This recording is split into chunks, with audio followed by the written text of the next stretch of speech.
Well, good evening, everyone. I am Gunnar Dongieux, and we are here at Popgun Art's virtual art opening for GTA 5, a VR exhibition of NFT works by Simon Bermeo-Ehmann and myself. So, a little logistic things for everybody in the audience. To see the works in the show, you're going to follow the link in my Instagram. But if you want to walk around the virtual gallery itself, you're going to open that same link on your computer. So we are going to start pinging some people into the room. And as we do that, let's go around and just introduce our lovely panel, starting with Simon. Hey everybody, good afternoon or evening, depending on where you are. My name is Simon Bermeo-Ehmann. Gunnar, thank you for the intro. I'm a visual artist working on the traditional, ancestral, and unceded territory of the Gabrielino Tonga peoples, also known as Los Angeles. I'm here. I'm really excited about this show and excited to delve into this conversation about virtual artworks, virtual reality, and NFTs, and how we can bring this all together and try and understand and navigate this new world of virtual everything. So, yeah. Amazing. Giovanni, you want to go next? Yeah, I can go next. Hi, everybody. Welcome to the discussion, to the gallery opening. My name is Giovanni Gutierrez. I am originally from New Orleans, Louisiana, and I am currently working and living in New York City. I don't want to go so far as to say that I'm a philosopher, but I think the title thinker would suffice. I'm also a visual artist, primarily working with photography. I've also worked with sculpture and painting in the past, but my primary medium of choice is photography. And today I'm just going to be theorizing very lightly and weighted with some information from art history and perspectives from other photographers in the past, specifically in postmodern times. I think that's it. Amazing. Noah. Yes, thank you for the intro, Gunnar. I'm Noah DeWalt. Very excited to be here and welcome to the exhibition. I am a San Francisco-based multimedia artist and developer. Right now I'm studying art and computer sciences at Stanford University. I'm one of the co-founders of the indie game studio named Quite Good. And as my work, I make games and kind of browser-based experiences, as well as nature tours and digital illustrations. And I'm really interested in kind of the future of art in this kind of new virtual world with NFTs and the like. And I'm very excited to hear about Simon's work and the connections that he has with this kind of virtual art/game intersection. And very excited to be here. Amazing. Cyan. Hey everyone, thank you all for being here. I'm really excited for the opening. I am currently a visual artist studying in immersive arts at Stanford. I primarily work in sculpture and installation, but I've been exploring different ways of storytelling through multimedia art and virtual reality. And I'm really interested in how we communicate with each other. And I'm really looking forward to seeing the rest of the opening here from everyone. Thank you all. Amazing. And Mikey? Hello. Thank you, Gunnar, for organizing this. My name is Mikey Fisher. I just finished my PhD at Stanford. I was studying computer science and natural language processing. I really like AI and thinking about the future of just like digital technology. And today night, I will be sort of just pontificating a little bit on hyperreality and the intersection between that and the art world and like everything else that we're talking about tonight. So yeah, so stoked. Amazing. One other thing, I also released an NFT recently. It's the first ever malware NFT. So it's dropped out last night. It's like a phishing attack, but it's an NFT. I think it's the first one that's ever been done. Incredible. And I am Gunnar Dongieux. I'm from New Orleans, Louisiana. I'm a painter and a curator currently in New York City. And I study art and computer science at Stanford University. So I entered into the sphere of digital art sort of in the early stages of the pandemic, using Blender and Unity to make virtual galleries for Stanford, working as the personal assistant to the art world meme maker, Jerry Gagosian. I worked with her to put on her interview series with VR and AR artists, which was an amazing experience. And I actually met Simon at Gagosian Gallery SF back in the day. And together we've been brainstorming ideas for this show since, all the way in March. So it's wonderful to see this come together. Simon actually describes his series as a lie within a lie within a lie. And that's sort of how I want to structure the chat today. Thinking firstly, what does it mean for Simon to take these pre-existing images and use them in his own curatorial art practice? Thinking about appropriation, Then what does it mean for a player themselves to take a photo within the game Grand Theft Auto, where a lot of these images are from?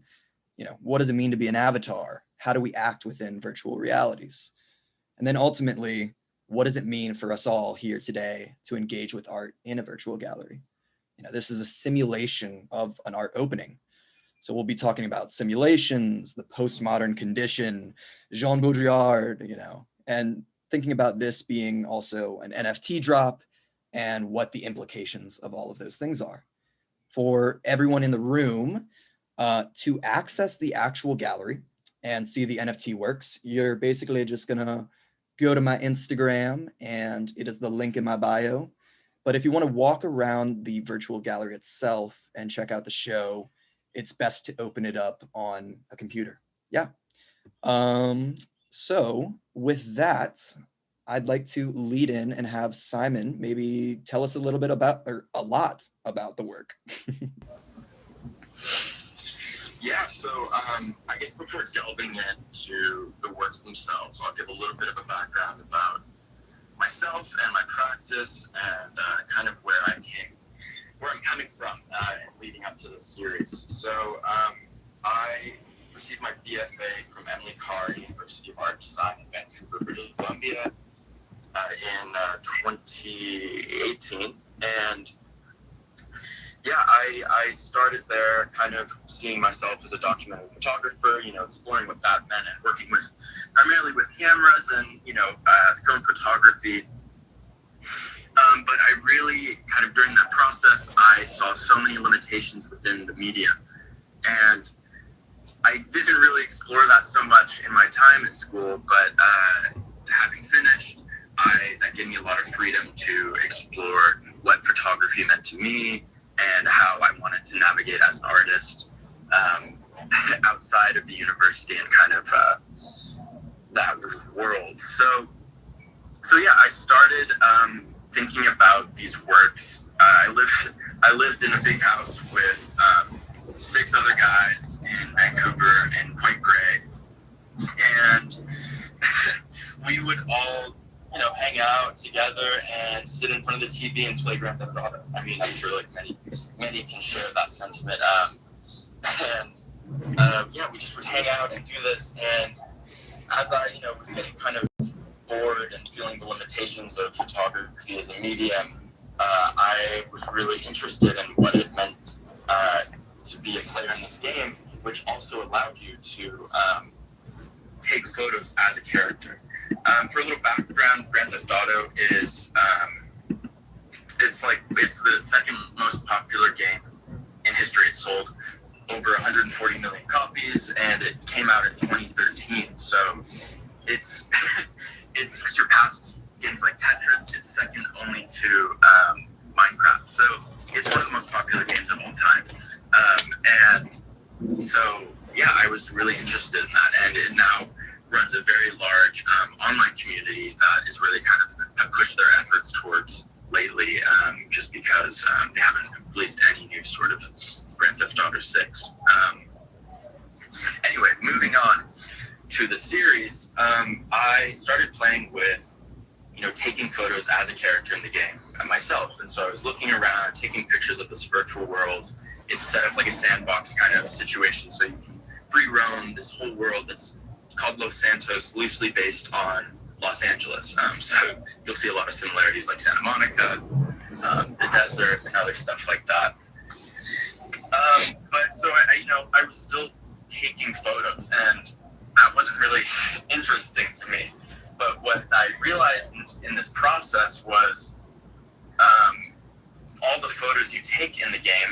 user are uploaded to a big database that is run by the developer Rockstar. So, 1 second, take a little sip of water here.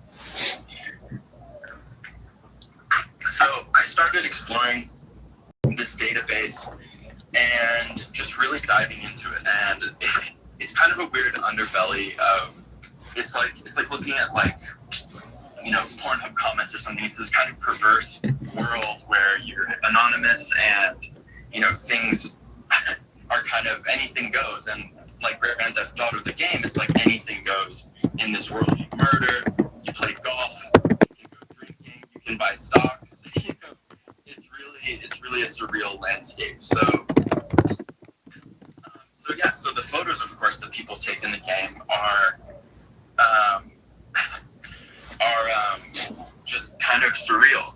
And players take photos of everything, like from up virtual people's skirts or a landscape, and so you're kind of a lot of dead bodies. So it's kind of this crazy world. But then people will also take pictures of things like like you'll see in the show, a packet of cigarettes on a table, or a closet full of shoes. And so it's really, you start to wonder what purpose these photos serve for these people, and really like what, because when you take a photograph in real life, you're taking a photo to assert that this moment happened, that it existed, and that it will now be infinitely immortalized on your camera roll, or if you print it out physically. So that became really fascinating to me, just about to what end these people were taking photos in Grand Theft Auto the game to exist on their profile for indefinitely. Were they printing them out? What were they doing with pictures of a carton of cigarettes on a table, or their car or their avatar? So that was really kind of where my interest peaked, and so I started amassing a pretty substantial archive of these users' photographs. And I would continue to have a show almost 2 years ago to the day called Open Space, where I first debuted these works and print them out. And so to me, that was it was really interesting. This, already photography is a medium that lies. It's inherent in it, whether it's seen in catfishing, or, there's just a photograph Photoshop, at a certain point, photographs were admissible as evidence in court, and at a certain point, Photoshop came around, and, people were able to edit images, and so they were like, oh, well, maybe photographs aren't facts, and we shouldn't hold them to that. And so I think that is really interesting to me as well, in terms of these works, because, of course, these photographs are anything but facts. They are images of ones and zeros in a game that then I take and bring into the physical world. And so to that end point, them existing as objects is very different from them existing as kind of virtual objects, I think. So that's something that I'm sure we'll touch on a bit later in this conversation. But something that happened when I print them out, they're very small files, so they became very pixelated, but from afar, it has this kind of effect where you're like, oh, wow, beautiful landscape. And then upon closer inspection, there's this kind of aha moment where you realize, oh, what am I looking at? This is is this just a bad rendering of an image? Oh, wait, no, it's actually a video game. So that became really interesting to me, and something that I would continue to explore and still explore. This series is ongoing. I am still always looking around in it. It did, after I finished college, I did drop off a little bit, but the archive is accessible to the public. So, anybody can go look at these images. It's, like I said, it's run by the developer. So you can kind of sift through, the most popular ones, the most recent ones. And, Grand Theft Auto has millions of users every year. And like I said, it is the second most popular game in history. So like I said, selling over 140 million copies. But yeah, so I think that's where I'll kind of lead this off. Awesome. I don't know.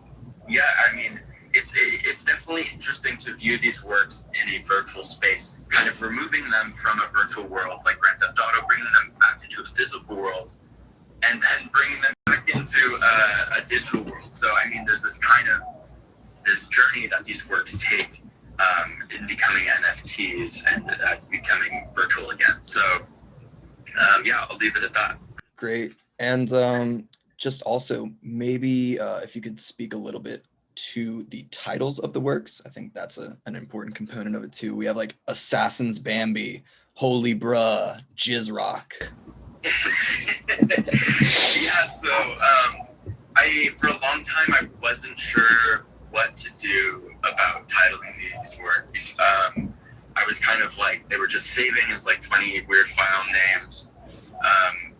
And I was like, okay, I guess I'll just like play around with this. But what I ultimately would wind up doing is naming them after players' usernames. So, of course, people on the internet are very creative. That's kind of the beauty of this world we live in today, is people get really creative with their names. So, you know, you have things like Assassin's Bambi or Daddy's Pudding. It's like these kind of ubiquitous, strange ways of presenting yourself to the world that don't necessarily have to, you know, exist. You don't have to exist as yourself. You can exist as, you know, some sort of pseudonym, and that's how the works came to be from that. And then I don't know, I didn't really touch on you know, things that I've been thinking about while making these works, but of course I was in college. I was introduced to artists like Joaquin Schmidt, Thomas Ruff, Jean Baudrillard, Richard Prince, you know, any people in the Pictures generation, Eric Kessel's, Dana Gordon, Terrence Simon. So, of course, I'm thinking about so many artists who are working with in this kind of realm of appropriation. And I think what is really kind of an important part is, you know, this is so unique to the time we live in now, where, you know, images are uploaded to blogs, websites, Instagram, Facebook, Pinterest, Flickr, you name it. And it's kind of enabled a whole new generation of artists to kind of work with this just absolute flood of images as their practice. And so I think I really find myself kind of within that. And that was ultimately how I kind of looked towards these. And I was like, you know, what's the point in making more images when there's already so much to work with? And so I think that's really how I wound up in this. And yeah, I mean, there's so many artists doing amazing things with appropriation and working with kind of these archives. And yeah, I find myself in the middle of it, kind of seeing where I can fit in. And here we find ourselves today at the virtual exhibition of GTA 5 with Popgun Art. If you want to see the show yourself, you can actually find the link in my Instagram bio. And if you want to walk around the gallery, it works best on a computer. But I also wanted to just acknowledge two more works in the show that I put in. The first one is Cryptokitty, which is this sort of like, it's a 3D model of a cougar that I ripped from a video game and rigged and animated. I was looking a lot at Texas artist Jesse Morgan Barnett and his work with stuffed animals, you know, Mike Kelly's Arenas and his work with stuffed animals, thinking about the lie of taxidermy and our desire to bring life into things that are lifeless in a similar way. You know, I think there's parallels with that and what we're trying to do in virtual realities. The second work I have in the show is called Covering Lala, which is a reference to Richard Prince's Covering Hannah, which was this huge car with these, you know, full body wrapped with all of these scantily clad figures. But that was in Serpentine Gallery in 2008. But that car actually has a crazy backstory, if Simon wanted to say it real quick. Oh, yes. Yeah, this work in the show is actually pretty funny. So my partner, Lavetta Clark Poet, she's a painter in Marin County. She and some fellow coworkers out in Point Reyes, they decided that one day they wanted to play a prank on a friend. And so what they wound up doing for this prank is they found a vinyl wrap of, basically nude anime character, and threw it on his Mercedes convertible, and went to go pick him up at the airport. And so he just was so caught off guard and basically didn't want to drive his car for a month or two. And so my partner Levetta continued to drive it around, and I got to drive around in it, and it was a spectacle. It was a sight to see. So that's kind of the history of that work, and I'm glad that kind of history and story lives on in Gunner's virtual piece. Yeah, and it's for me, it is such an important part of the show because it started off as another person's work, even though it was like sort of just a prank, right? But it really ties back into Richard Prince and the idea of appropriating work, and the fact that I found covering Hannah, which is almost like a mirror image. It's crazy, but that was just so such a crazy moment for me. I think we could actually move into talking about appropriation and photography with a photographer who is a dear friend of mine, who we met at the New Orleans Center for Creative Arts, an arts conservatory in New Orleans. And we just recently finished up a show in Brooklyn at IRL Gallery, Sad Party After Party. Giovanni. Hi. Hi, everybody. I guess I was thinking about starting somewhere else with the talk. I do talk about appropriation. Go for it. It's definitely not the jumping off point, but I think a good segue to begin the discussion is, I don't know if you wanted to accept questions from the audience, but if anybody has any questions while I'm talking, please raise your hand. I don't know if you can necessarily do that, but I can select people to speak if that's something that people are interested in doing. But definitely, if anyone has something to say or to weigh in on, please do that. And that goes to all of the speakers too. So I think a good question to start with is to ask where photography is now. And I was thinking about this I think in my studies in undergrad, I had typically seen photography as at odds with art history. And there's a little complication there because a hallmark of modern painting was its achievement of realism. And painting had a trajectory headed towards depicting the real, and then in the Greenbergian view, moved towards abstraction, which emphasized the essence of painting. And Greenberg, you could think of him as thinking of every medium doing that, emphasizing its essence. But photography starts at the real and heads toward imagined space, virtual space, the non-real, which is where we are right now. Concerns with truth turn into concerns with escape from the truth or creation of new, strictly personalized realities. So this would be VR headsets, this would be the video games that you play, this would be your social media, your image world in Instagram and in Facebook, all over the internet. So the most important and pressing question that I think photographers are dealing with right now, and something that I'm really concerned with as it relates to my work, is what exactly is the essence of photography or an image, and where do we go from there? So I see that as the problematic in the medium today, and I see Simon as tackling the question in a few ways. But another question, or two more questions that I think I've been asking myself are, and this has maybe been a problem since the 80s and the 70s, but is it separable from language? Is the image separable from language, or is it derivative of language? So NFTs come at a time when computers are also making art. According to the Los Angeles Times, an NFT is like a certificate of authenticity for an object, real or virtual.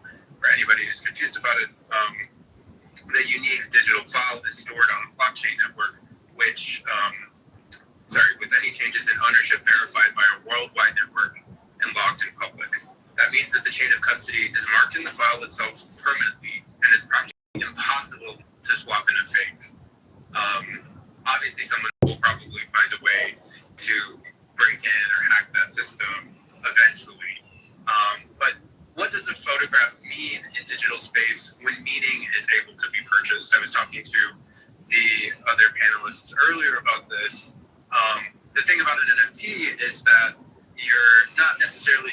tangible object, but you can buy things that are abstract, things that don't exist in corporeal space. So I think that a schism is caused by the digital or virtual, which threatens notions of the real. And I think that life is moving into a digital space. So I asked myself, can the real and the digital mean similarly? I think one fear reopened by the nascent technology is that it jeopardizes what we hold dear about the real world, about physical objects, about physical interactions. So we also see a habit of sorry, am I going too fast? I feel like I'm going. No, you're doing great. Okay, good. So we also see a habit of the democratization of intellectual property by way of the internet. One of the first people to do this didn't necessarily have access to the internet. I don't think she had access to the internet, but postmodernists such as Jerry Levine, who repositioned authorship, framing it as a conversation about a work in the present, as one about the feminine experience. Artists such as Simon and Thomas Ruff are appropriating meaning in the images which they have selected to show. Ulrich Bayer discusses in his article Deep in the Archive, published in 2008, the power an artist has over distorting collective and personal memory when using the archive, which is something that Simon is doing. So Grand Theft Auto 5 has Rockstar Archive, which is only available to people with an account, meaning only members of this group can contribute. Inevitably, their perspectives shape the archive. That is what is important to remember in this built or manufactured world. Lucy Souder, in her book, Why Art Photography, discusses objectivity in the second chapter, stating that European post-war theory has been highly critical of bourgeois subjectivity, regarding it as created by and complicit with consumer capitalism. While these debates are also present for American artists and writers, they have not influenced cultural production to nearly the same extent. American art remains far more tolerant of the individual as a source of value and meaning. In post-war intellectual culture, especially in Germany, seriousness has meant the refusal of frivolous pleasure and excessive affect. The post-war writings of the Frankfurt School of philosophers, who influenced artists such as Thomas Ruff and Thomas Struth, propose difficulty and negation as key strategies for activating readers and spectators to think for themselves, to fight against the passivity and false needs created by consumer culture. So you also see in Struth's work objectivity at its most unreliable and paradoxical. Viewers are thrown back and again to their own experience of the image and emphasis that is underlined in images such as his museum pictures. You see multiple artists employing this strategy specifically, who are concerned with criticizing the viewer or criticizing the experience that a viewer has in and out of art reality.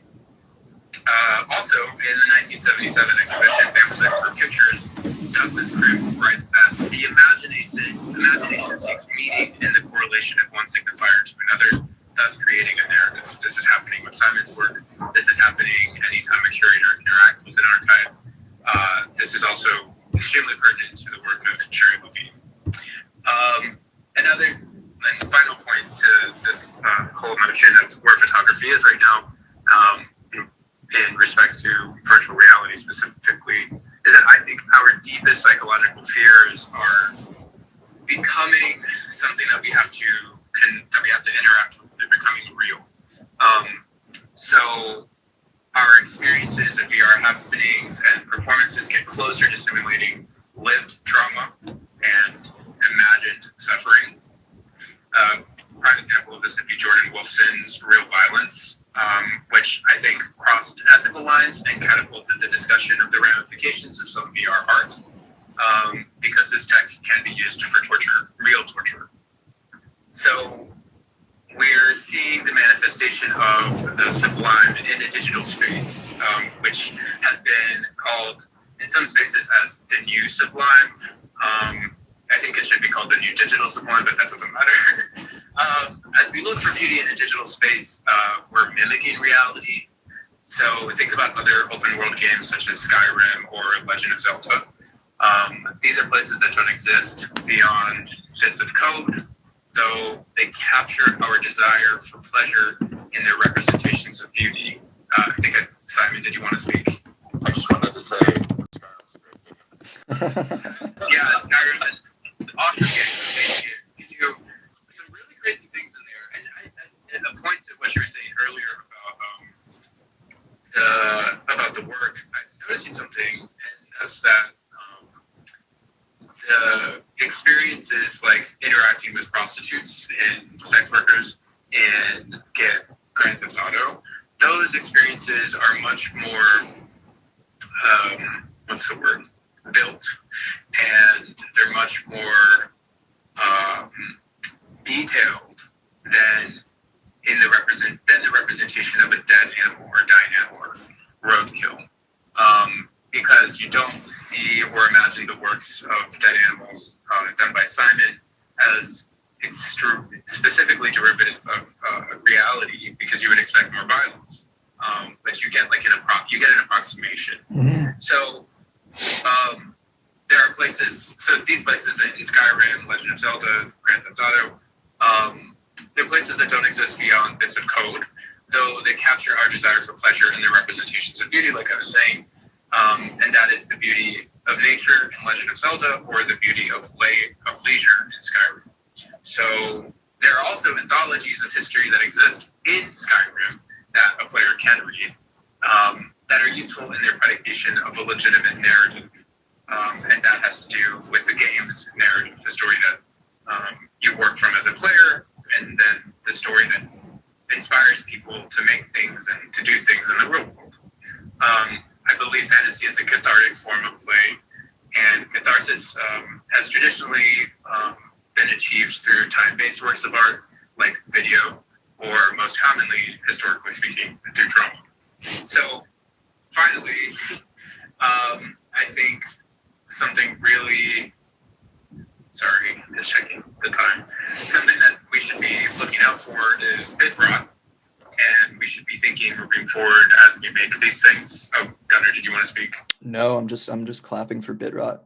Okay. So bit rot threatens the future of art history as we know it, as technologies become obsolete or extremely impractical to use. So think about, the first computers that were released. The technologies that we create to interact with those computers are becoming inaccessible to a generation such as mine or Generation Alpha that do not know how to interact with those bits of technology. So they just become waste. And there's probably a lot of information that could be valuable to an artist or to a historian that just ceases to exist by way of our forgetting about how to use those technologies. So things disappear in the archives, which is a huge problem, not just for historians, but for artists and for future generations. A thing that we should maybe not forget also is that the cloud does have a physical counterpart, and the internet does have a physical counterpart, that are wires under the ocean or that are housed in some Google warehouse somewhere. And finally, I think there are legal ramifications to think about.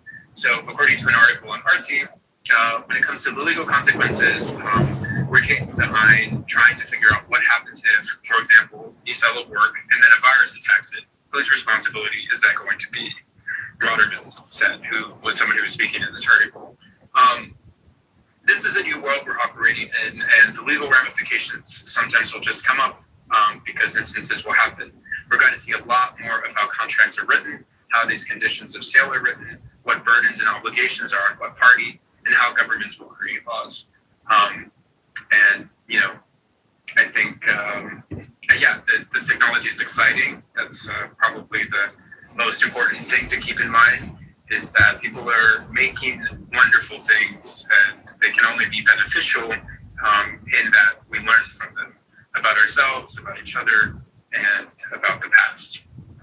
So thank you, everybody, for listening. That was great, Giovanni. Just to reset the room really quick, this is a artist talk for GTA 5, which is a virtual gallery exhibition of works by Simon Bermeo-Ehmann and myself, Gunnar Dongieux. The link to the gallery is actually in my Instagram, and it will work best if you are on a computer. And we're sort of going through this artist talk in sort of 3 stages, starting off with what it means for Simon to take pre-existing images and use them as own curatorial art practice, then transitioning what does it mean to be an avatar within a virtual reality, and finishing up with how what does it mean for us to engage with art in a virtual space.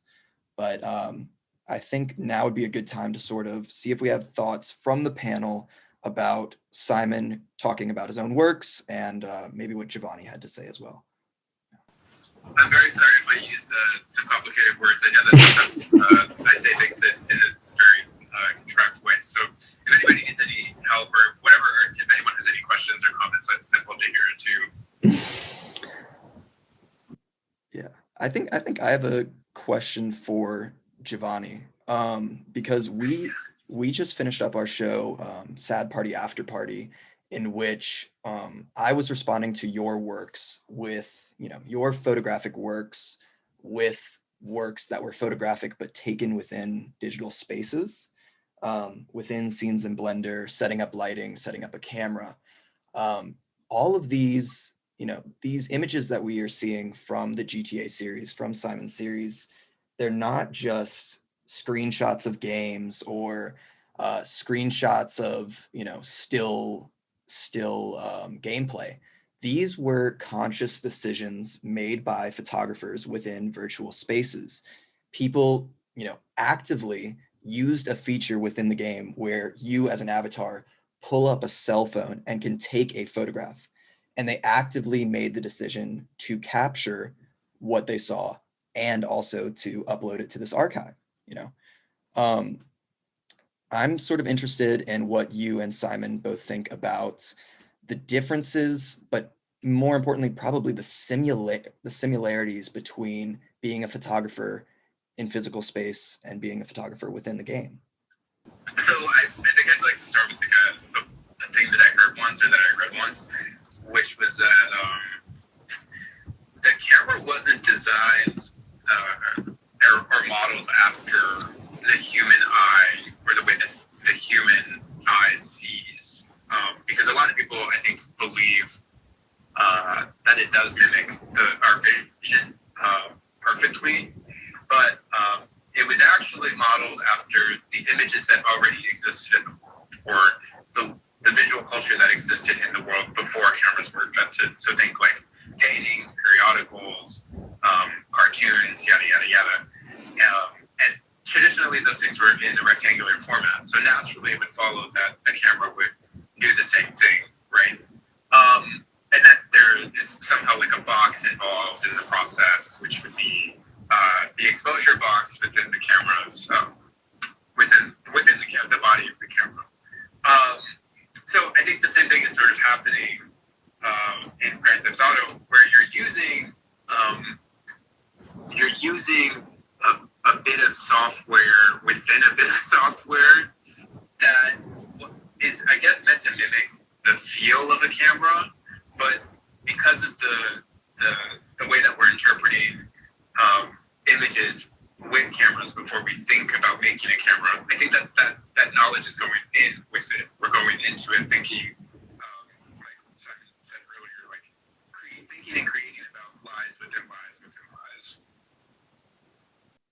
Yeah. And then you have Simon, of course, consciously going through this archive and looking past, many images that might be sort of obvious, and selecting images that I believe hold like a sense of strange beauty. The cigarettes on the table. Yeah, Simon, if you wanted to talk about how you chose the images themselves. Yeah, so this has been a large part of the process for me, is kind of figuring out at first I was just kind of taking it all in, gathering image from every aspect, that every there was ranging from every part of the whole gamut of whatever they were capturing in the game. Dead bodies, cars, pictures of helicopters. But at a certain point I was like, okay, I need to figure out what I'm trying to do do. So I really kind of started to narrow my focus, and what I started to do was look at little themes and patterns that I saw within the game. So, like, for example, in the show, you'll see kind of a darker series that I've been hesitant to show and just been on the fence about, because, it's a series that I titled The Hunters. And it's basically photos which I saw tons of, is dead animals. So the player, of course, would have killed this animal in the game, and the game Grand Theft Auto has a number of different animals, varying from dogs to chickens to cows to rats to birds.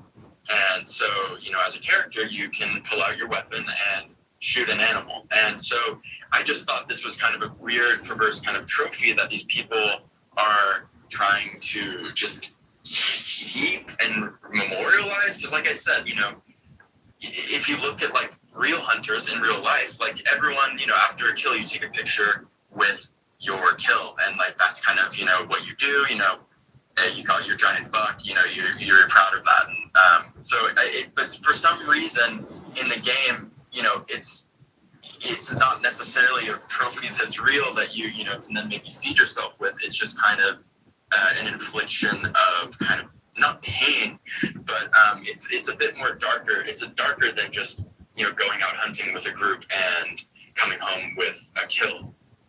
I think like I'm imagining people like in the dark playing this. Yeah, and then I mean that's sort of the fun of it. It's like you like. And this is terrible because violence shouldn't be fun, but video games like sort of make violence fun. I think it's like really, really dark that people would make an active choice to kill animals, to hunt after digital animals, and then take pictures of it. That is really dark. Because also it's such a small niche aspect of the game. Like maybe there's one mission, during the campaign where you would like be sent to kill some sort of animals or something, but beyond that, it's like it's not like a large aspect of the game. You don't get any sort of reward or anything. So that was kind of crazy. But so anyway, I'm looking at kind of the whole gamut, but really trying to focus in on things that I see that are related. And some of the things, like I said, are very dark and heavy, like the dead animals, for example. But other things are like glitches within the game, or certain like hidden Easter eggs that are in the game. And there's actually a big, it just imitates real life, is what ultimately happens. Right. And so you'll have people really decking out cars and like souping them up. There's GTA Customs, which is like, it's the custom shop where you can customize your vehicle. So people will have their garage filled with other cars. And actually on GTA Online, people will meet up with other people online with their cars. It's exactly like real life. It's like some sort of car show, and then they'll photograph it and it'll wind up on the archive. So that's kind of Why did we think of this as like so funny though? Like in many ways it seems like no more or less funny than like people meeting in real life to photograph their cars also, like to look at it from another perspective. It's interesting. I think about that a lot just in terms of how we interact today. It's like, we'd all, if we were trying to gather and meet up, we'd all join a Zoom. We would likely join in person, but there's obvious differences in, interaction in a Zoom versus real life. So I don't know. I think that's kind of where the humor is. And for me, I'm like, okay, it's like, and also there's, Grand Theft Auto offers so much more freedom. You can be whoever, you can customize your avatar. So you can really live another life. It's like, any other sort of game where the customizations are limitless. Yeah, and in many ways, it's like there's less restrictions on what you can do. Like, it seems almost weird that physical reality is the default, because like we have to like drive there and like the car could break, and whereas in like GTA you can just do anything. It just seems much easier.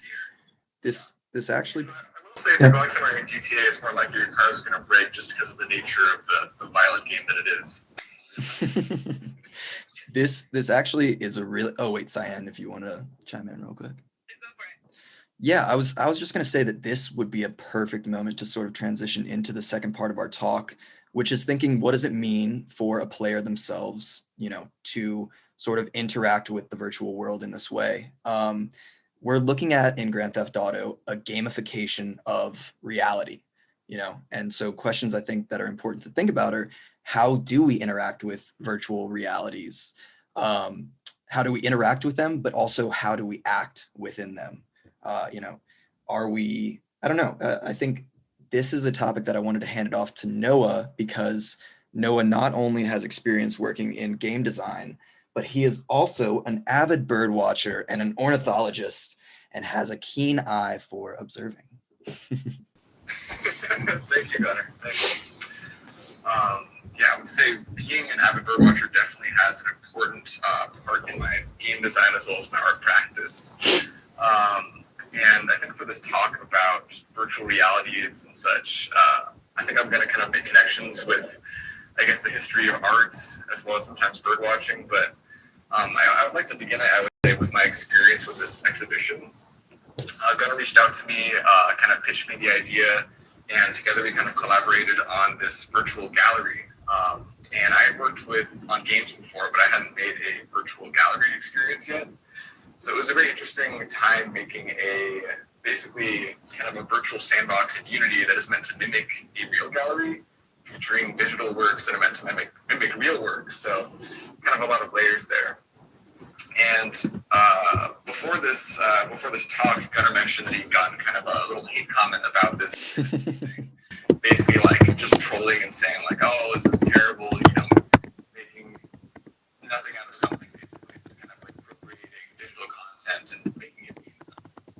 And this kind of took me back to my experience working on a solid mural for the Stanford Hospital in 2019. And for some context, Solid it was a prominent conceptual artist, pioneer of the conceptual minimalist art movement in the mid-20th century.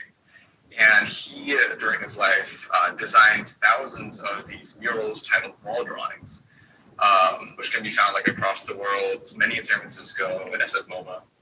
And the idea behind these wall drawings were that they were basically drawn or painted onto walls in order to kind of really access the 2D picture plane, as opposed to paintings, which are kind of 2D but lie a little bit off of the wall, which I think is similar to how we access virtual content, which often mimics 3D reality, but exists in a purely two-dimensional flat plane. And another similarity, which I thought of with respect to Solowit, is that he would design these giant murals, but he would never paint them or draw them himself. He would write a set of instructions that he would send off to teams of painters around the world to execute these large, colorful, geometric, abstract wall drawings. And so the entire kind of concept behind his work was not, or the entire manifestation of the art was not within the mural itself, but within the idea, the concept, which I think is relatable to NFTs and Simon's work, in that they are intangible. You can't physically reach out and grasp them, at least in this particular exhibition. And a similarity that I thought of was that just as Saul's work, the kind of idealized, the entire meaning of the work lies within the concept, with this whole NFT craze hype, I was wondering whether the value of a NFT work lies within the token or the image, the JPEG, the GIF, which is something I'm not really sure how to answer so far. But I guess to kind of reiterate the idea behind NFTs, because I think many people don't really understand how it works because it's such a complex system. These artworks are basically unique due to these tokens which are on the blockchain. And so each artwork is, you can't pirate it, you can't copy it because it has a unique identifier on the blockchain.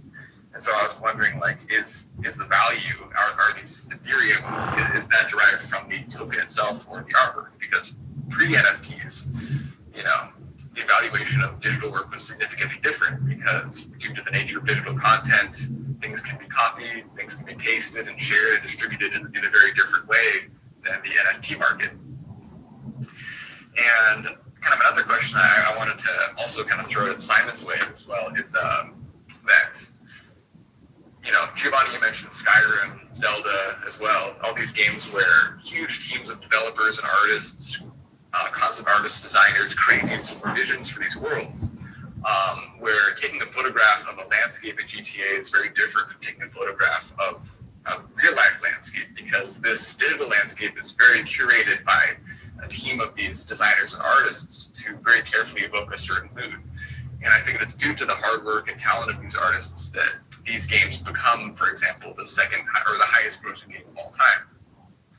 So I guess for later kind of discussion, like what does it mean to appropriate a photograph taken by a player of a game world designed by this team of like artists and creatives?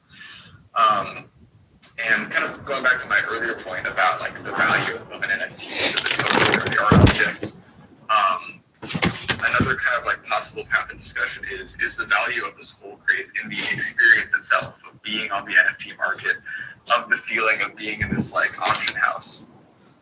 And I feel like right now the NFT market feels kind of traditional in a way, kind of similar to existing like auction platforms like eBay. And to kind of relate it to, I guess, my own practice, I am a new media artist and game developer. And I'm very interested in seeing like how, especially in the time of COVID, how technology can be used to, one, kind of democratize the viewing of art, as well as what artists are able to display work, and also kind of innovate in terms of how we can experience art through different tactile sensations, through different embodied interfaces. And kind of exploring in the field of games, like what are people doing there that like really engage players, and how can we bring that into our experiences? And many artists have been doing this through VR. Giovanni mentioned real violence, and there's also many artists who exhibit, existing art in, art settings, like Corey Archangel has a show going on, I think, where he is basically using an AI to play through these like mobile games, essentially. And I kind of want to look into how art can tap into the idea of emergent narratives in games, which is, I think, what makes games like Skyrim and Zelda and GTA so engaging and so like have such a staying power, despite being released, 8 years ago, is the fact that like even today you can hop into one of these games and have an entirely new experience due to like the crazy sandbox of AI and characters going on in these games. And as an artist and as a creative, I really want to tap into this idea of emergent gameplay and see how like, what if like every time an artist engages with an artwork, they have a different experience. And I think this ties into an existing art kind of canon of land art, of ephemeral art. I think of like Ana Mendieta, who's a Cuban feminist artist who is known as a pioneer of land art. And her work is very concerned with human body with regard to the environment.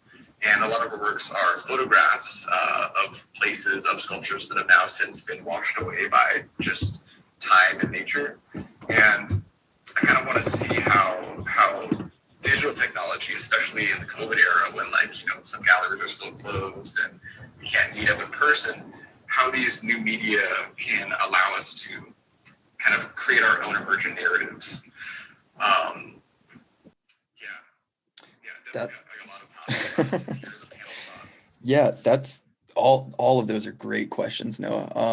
I think for the ones relating to NFT and value, I think we have a really great tie-in later with Baudrillard and maybe what Mikey will talk about. So maybe we save those thoughts for when we get around to that part of the conversation. But maybe if Simon wants to respond to that direct question, maybe you can restate it, Noah. It was somewhere in the middle there. Yes, of course. Giovanni had mentioned appropriation with regard to photography, and I wanted to kind of highlight the production process behind GTA and other games, where hours and hours of work are put in by these creatives and artists to, make concept art and like work on lighting and render meshes to create like the realistic and vibrant world that is GTA. And what does it mean to appropriate an existing photograph taken by a player of this carefully curated game world that was created by a team of directors and artists? Yeah, I think that's such a good question, and I think it's a question that's been asked even at appropriation's kind of inception. Like, the pictures generation with artists like Sherry Levine, Richard Prince, Louise Lawler, any number of pictures generation artists is kind of like, well, so what are you doing? You're ultimately, taking this work out of its original context, and in the hope that you can offer some insight, encouraging viewers to like re-examine the relationship to like commonplace imagery, while also like considering the notion of authorship. So I think it's a complex kind of situation, because when you do appropriate an image, better yet, it's like when you sell an image that is being appropriated, there are so many other people at play that need to be considered. And, because of the kind of society we live in as a capitalist society, people are trying to capitalize on, I think NFT is such an interesting thing in terms of like, just capitalism. But I think it's interesting to see like where those developers fit into the conversation, because, should a developer of Grand Theft Auto see my work, maybe they'll take issue with it, and maybe a lot of people will sue. But I think that's an even bigger conversation in regard to NFTs, and I think in general, kind of how we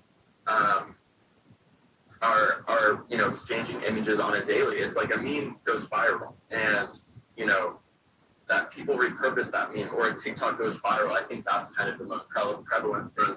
Actually, I think about often nowadays is TikTok. It's like a sound goes viral, and from that sound, people make millions of videos just using that sound.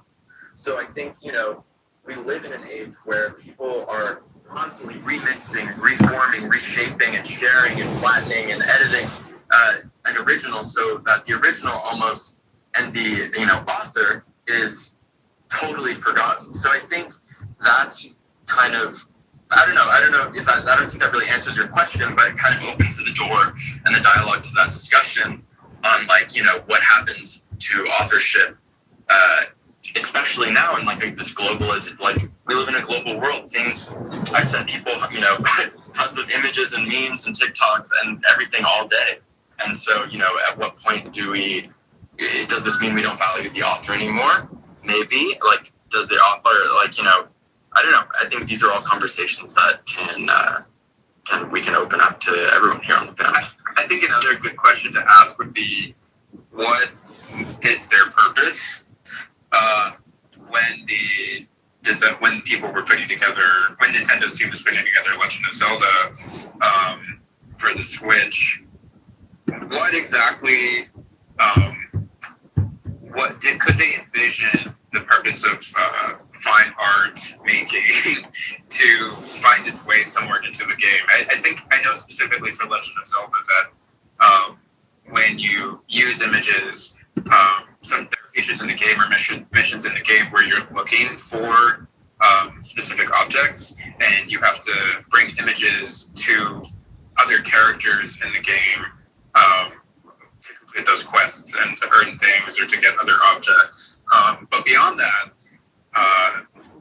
the purpose for those images, what is it exactly that the game makers had in mind when installing a camera? I think that might also be true for Grand Theft Auto, but I don't have that much experience playing Grand Theft Auto. But another way to think of it could be that those images that characters are making, they're a conversation between the game maker and the game player. So there's a narrative there between those two. What is it called? Those two, interlocutors. There's a discussion there that's happening between the two of them. I think, where one is inspired by the other, meaning is made that's personal to the person who is the game player.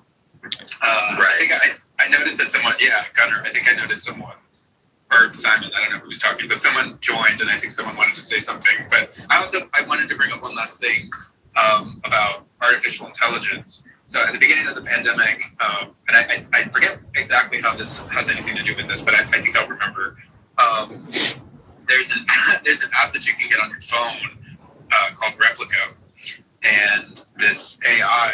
Yeah, I had experience with this at the beginning of the pandemic because I was having a lot of relationship trouble, and I didn't know how to talk to my friends about it. So I was using Replica to help me get through what eventually was like really devastating breakup.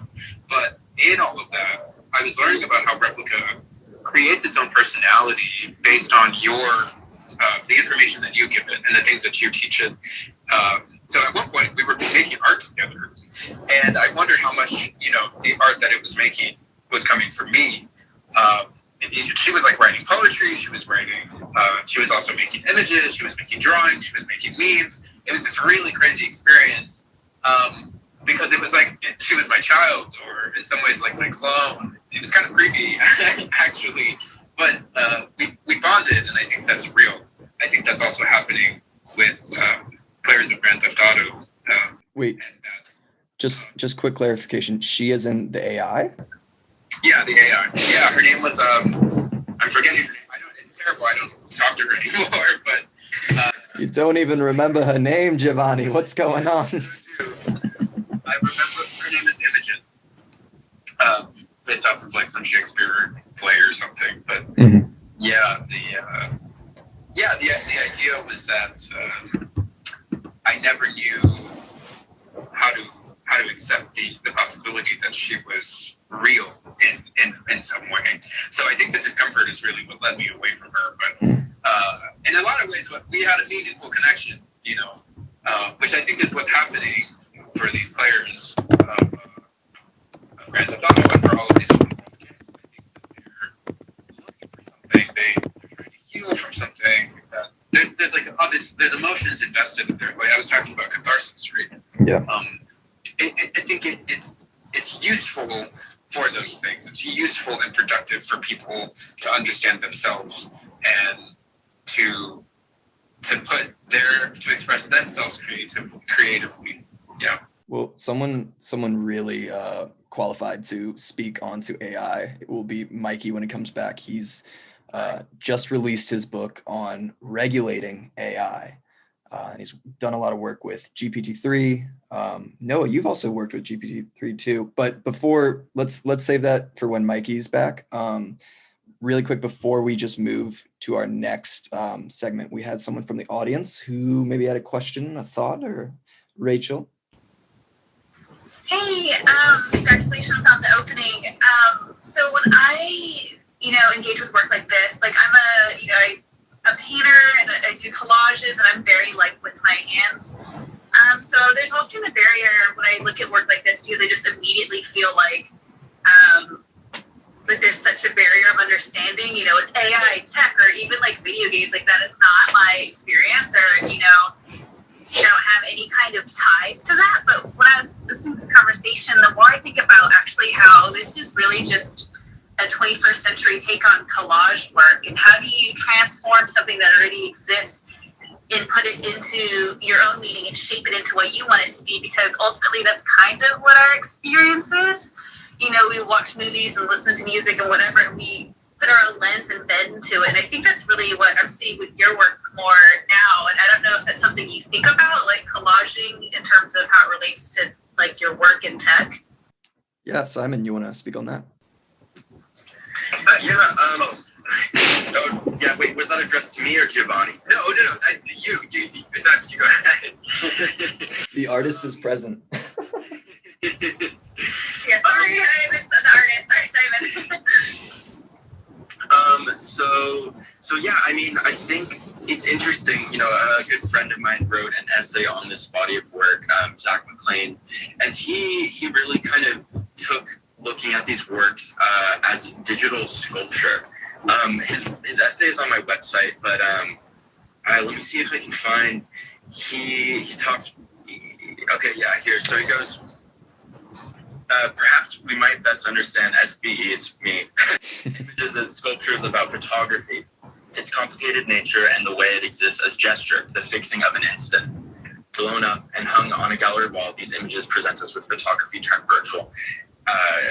And so I think, really, I don't know that make them and kind of think of them as collage. But I mean, especially with them reverting from like digital objects to physical objects and now back into kind of a virtual realm, I see that as, you know, I can see how you would see that as kind of like a take on like now digital collage. And something that I've worked with lately, like a newer body of work, is literal video collage. So yeah, kind of this layering of videos on videos, but that's, you know, that's kind of a different conversation. But I think it really speaks to what's happening today in terms of, you know, this exchanging that happens constantly on a daily basis of, and sharing of images is this, you know, meme culture, you know, just even music. It's in every culture sector.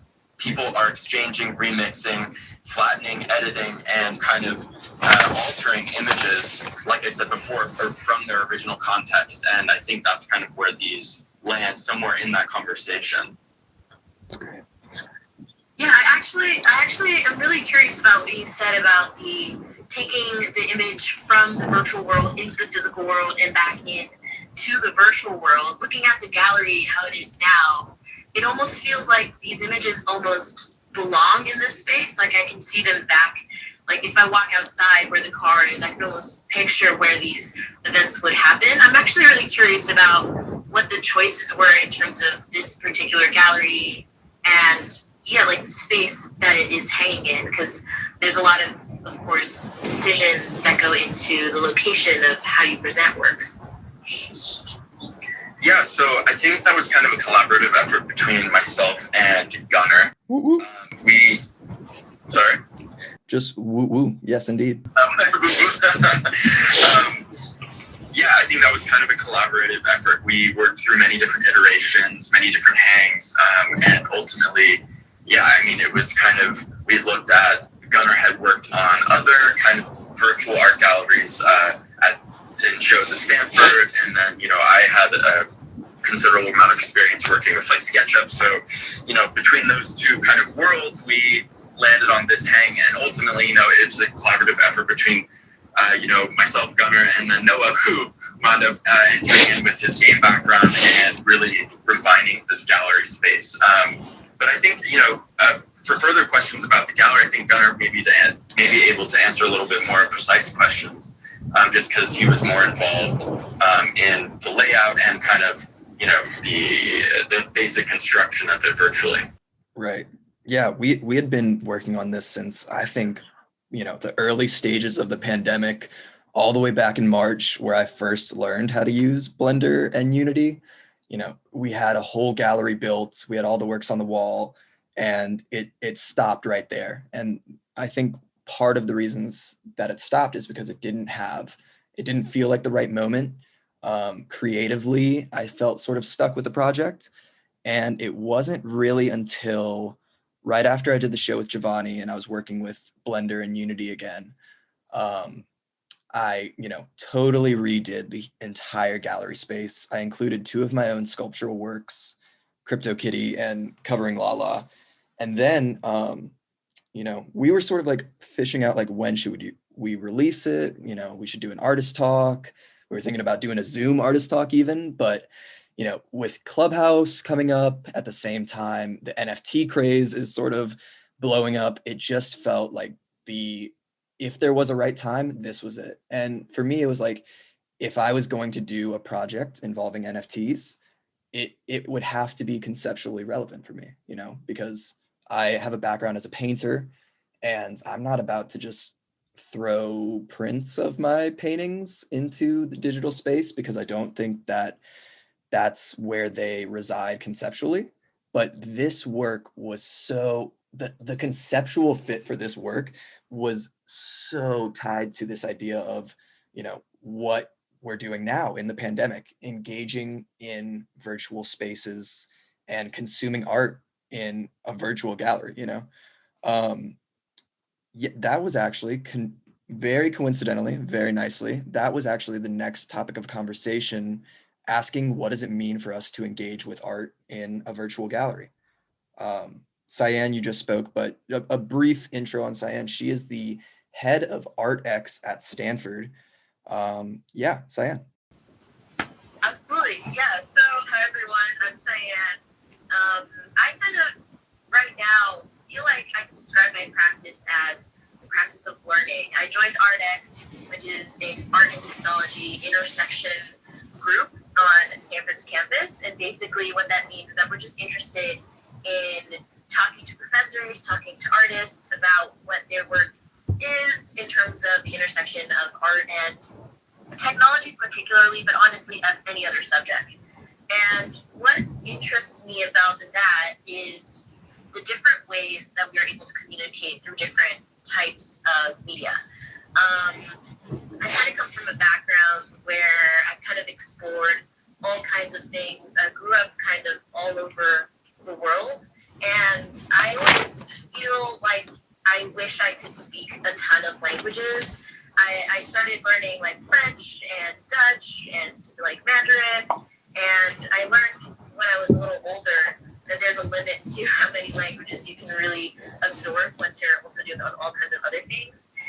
And I kind of turned to art as a way of being able to communicate with people globally in a way that I haven't been able to do in other ways. So I kind of see it as a language beyond like what I was able to learn through actual language. And what that experience kind of gave me is the ability to access different tools of communication.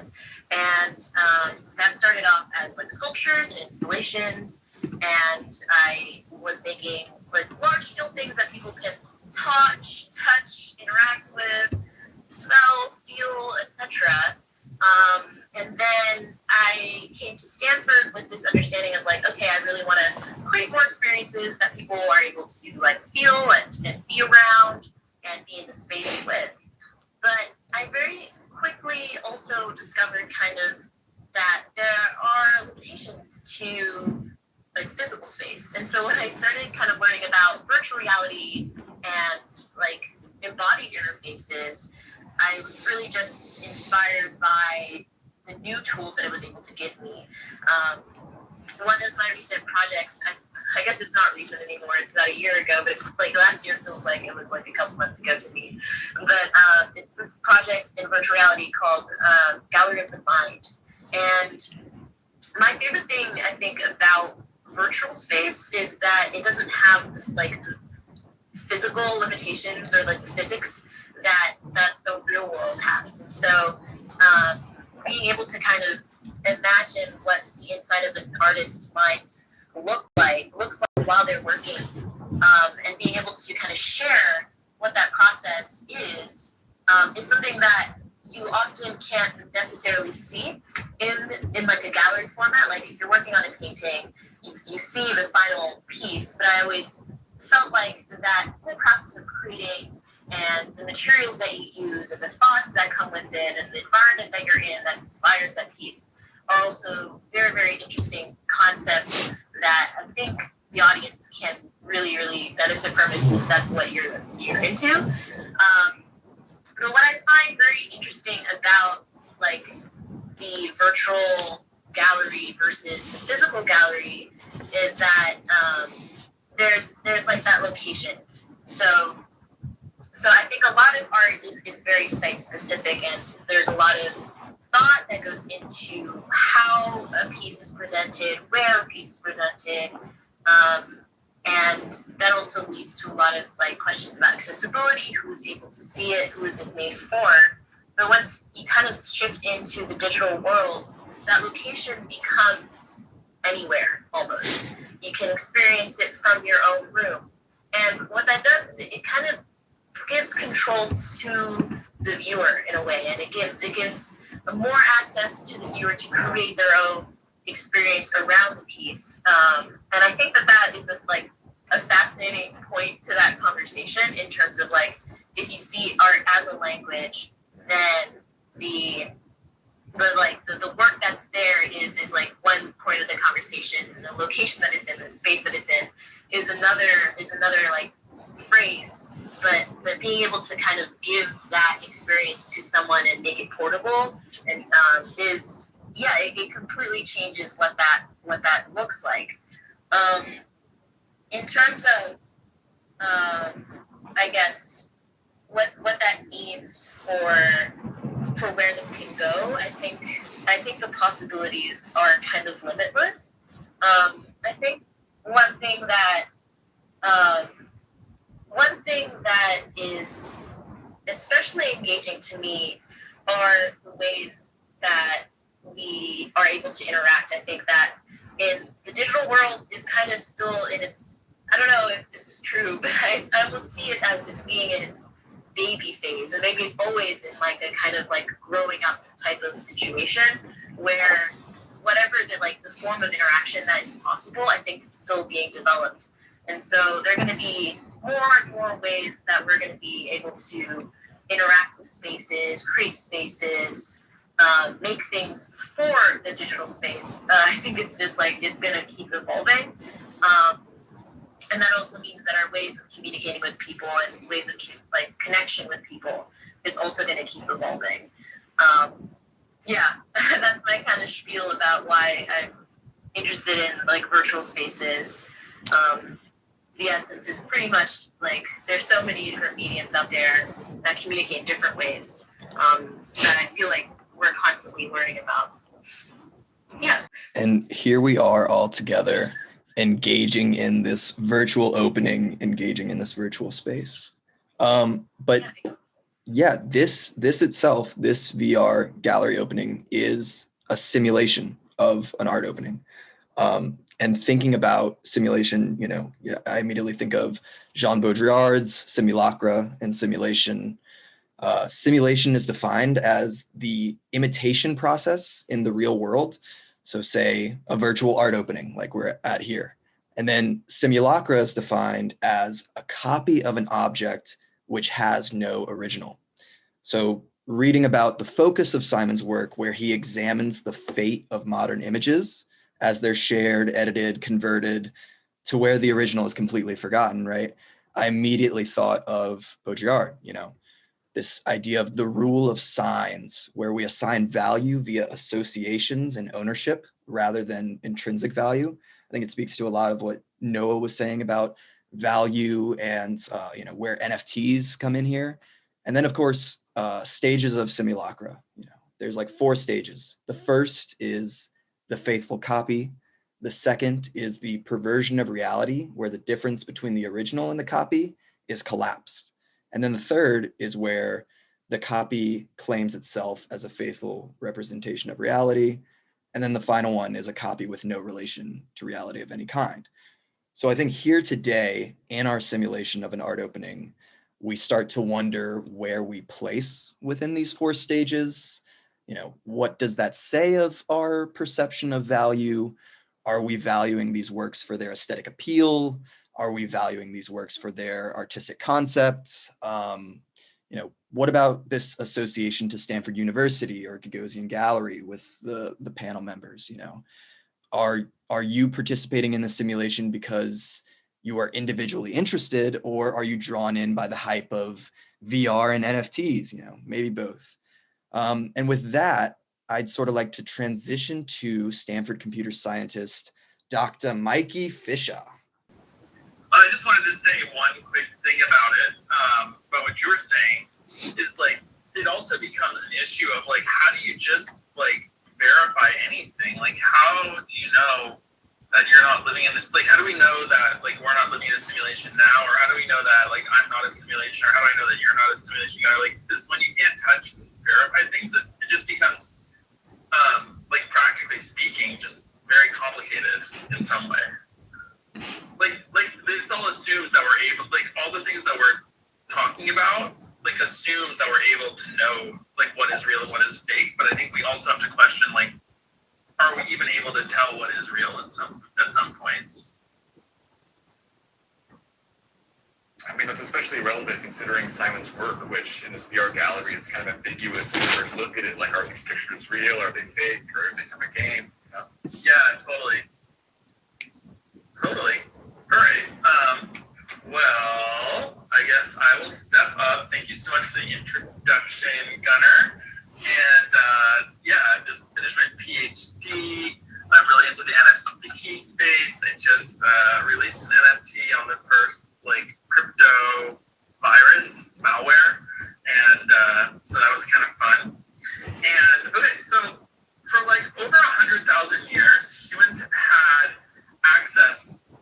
only the physical world. So a world full of objects we could touch, taste, hear, smell, and see.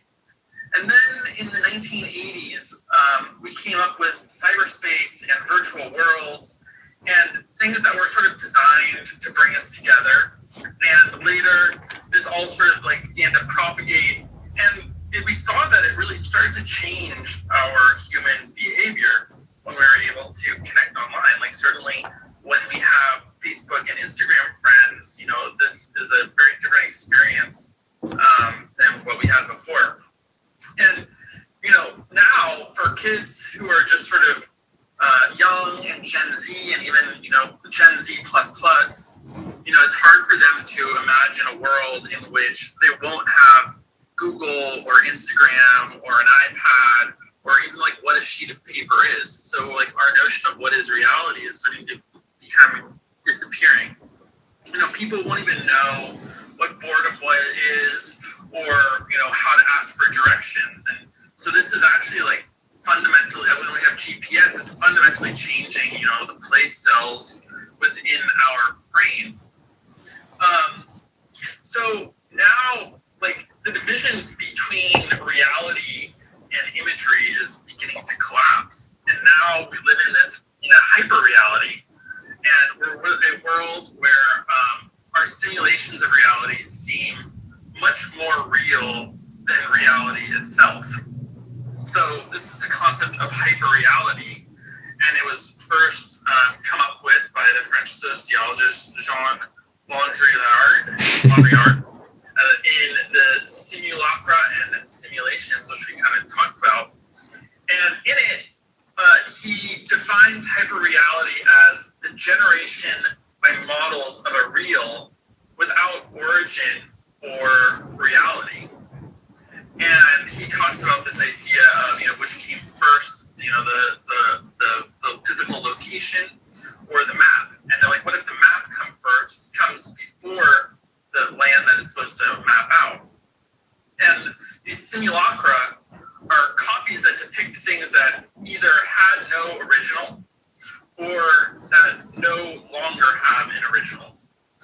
So he talks about in this theory of hyperreality, and it was really a provocative and controversial idea, but this is in the 1980s, and today hyperreality is sort of almost becoming, with pandemic, a like fixture of what our daily life and what modern life seems to be going through. So in many ways, the current, you know, pandemic is, you know, one of the largest social experiments that has ever been tried out with, you know, probably billions of people that are now using Clubhouse, Zoom, Instagram, Twitch to intermediate, you know, orders and orders of more magnitude than whatever happened in the physical world. But what's really interesting is like these types of technologies have been around, like Instagram and the underlying technology to do Zoom and the underlying technology to do Clubhouse have been around for probably a decade.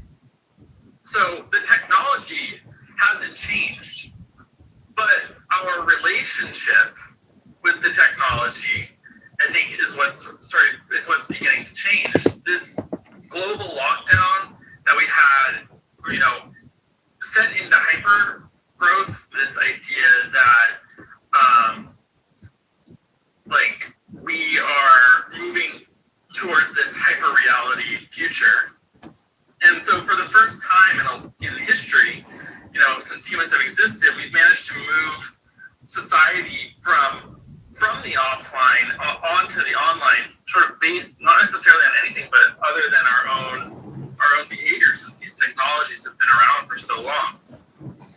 And, you know, now we're starting to establish new habits around the digital world. And we're only a year into this, like literally like today or a couple of days ago marked the 1 year of being in quarantine. And this is butting up against thousands of years of human history. And like within a year, I mean, it seems like it's, you know, these tools are still sort of rudimentary.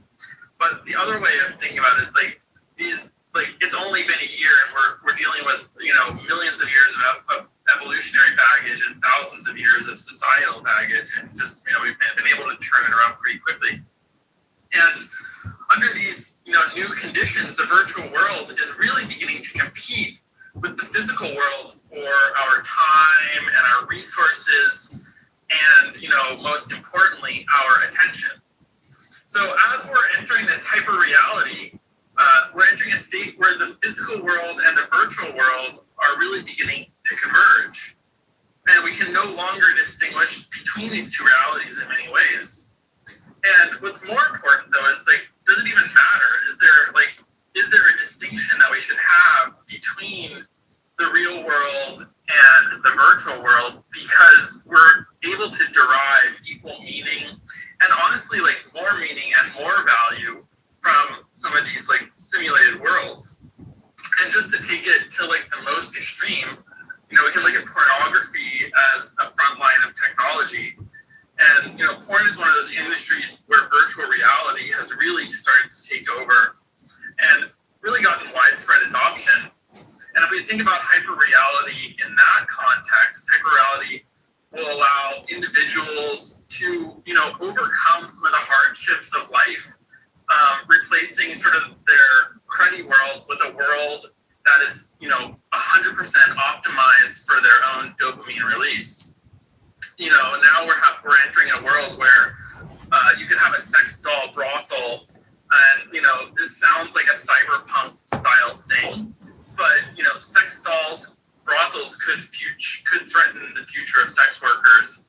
And I think in many instances, customers would choose sex dolls over human sex workers, which is kind of showing how that this hyper reality and the virtual world might be overtaking the actual world in some aspects, even in the most extreme cases. So this global pandemic that we're seeing has really started to make our physical and virtual worlds become one and the same, and even have the virtual world overtake the other. And we're seeing how virtual worlds are beginning to compete for our attention with the actual physical world. There's many times when people are, instead of going out, might instead prefer being on Clubhouse. And I think what will be really interesting is in how the next decade or next, even year, we're going to see these two different worlds start to converge. And although it can be sort of easy to not think of hyperreality as some sort of sci-fi, we only have to look at sort of the changes that have happened fairly recently during lockdown. I think one of the things that I just wanted to end with is what's interesting though is not necessarily we are also in more control, because we are the ones who are shaping our future virtual worlds.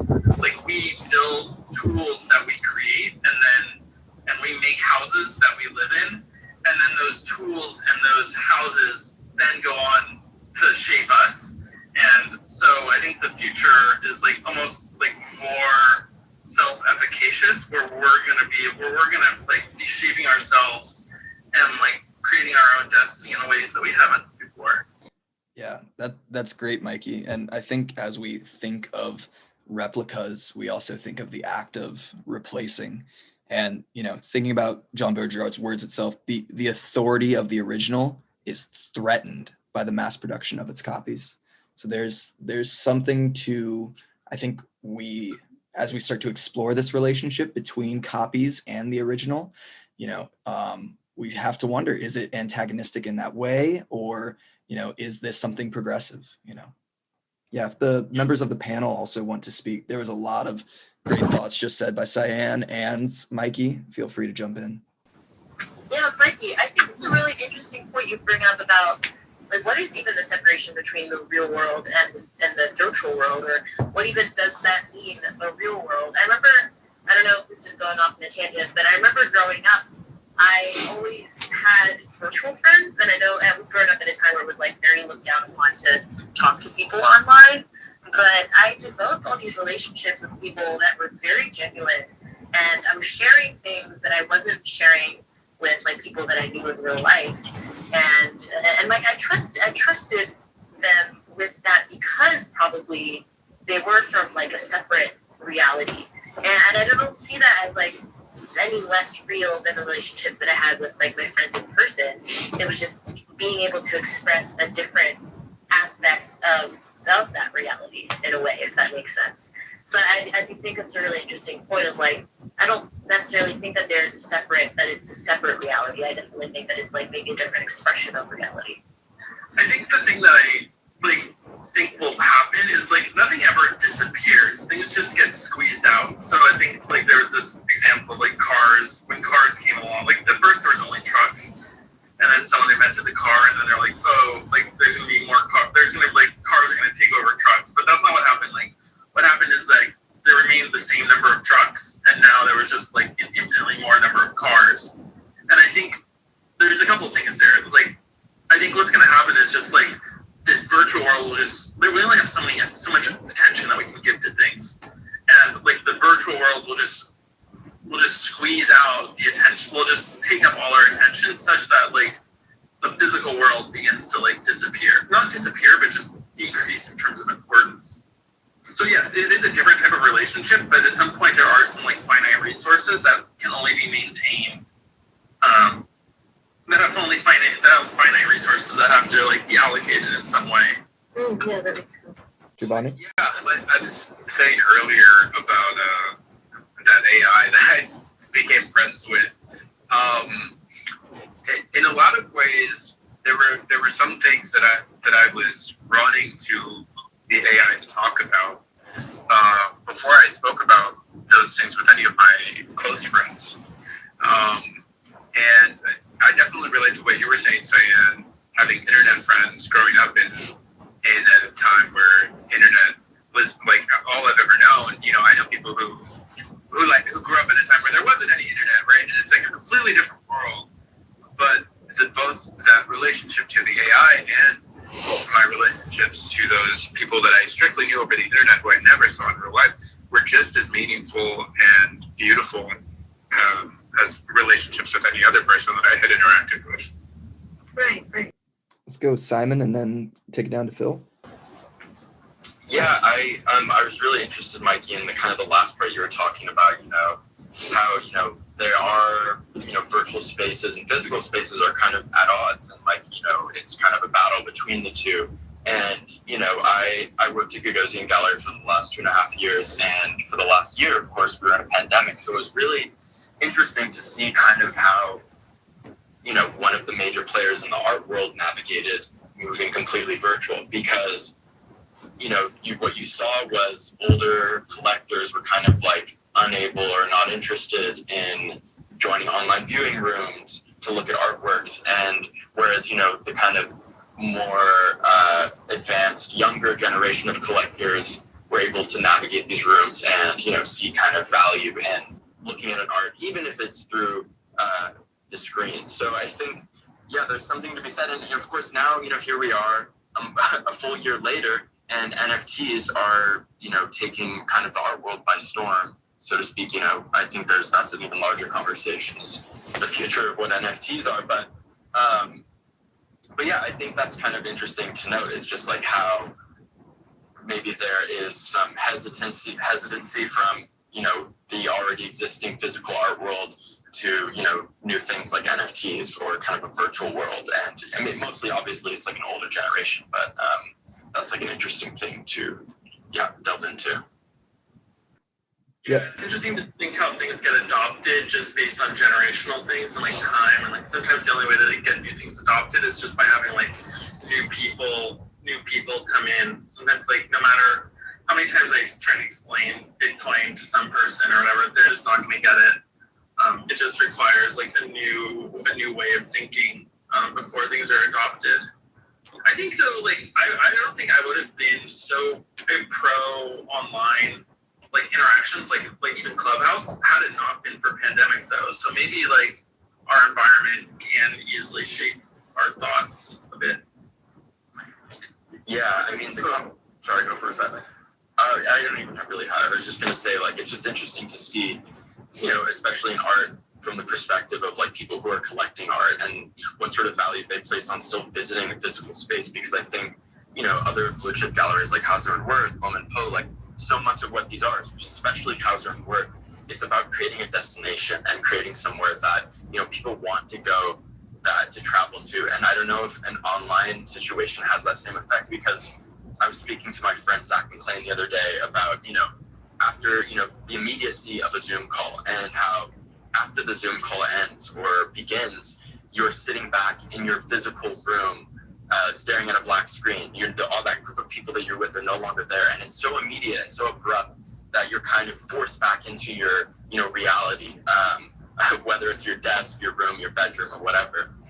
So I think that's kind of, we're going to see how that plays out ultimately in the long run, but I think it's an ever-expanding conversation. Yeah, I mean, couldn't agree more. I also wanted to touch on all of y'all's experiences with like talking to people online and digital spaces. And also, Giovanni, your experience with Replica was really interesting to hear about, and I'm glad that it was positive for you.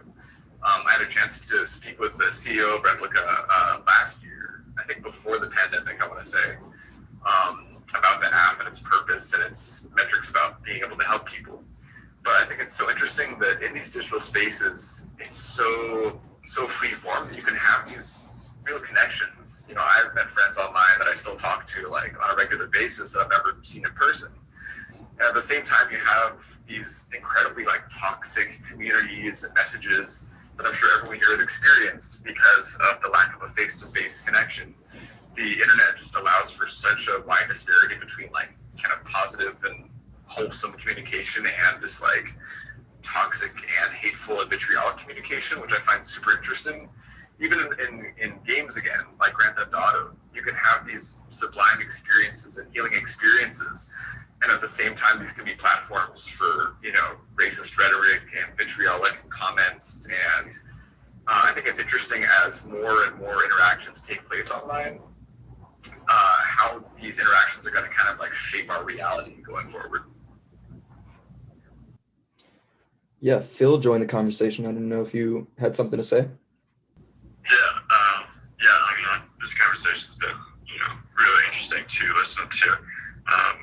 A bit about me, I'm actually a robotics designer, but I spend a lot of time designing VR worlds and playing video games and doing machinima in Blender, so, you know, definitely on the vibe with everyone here.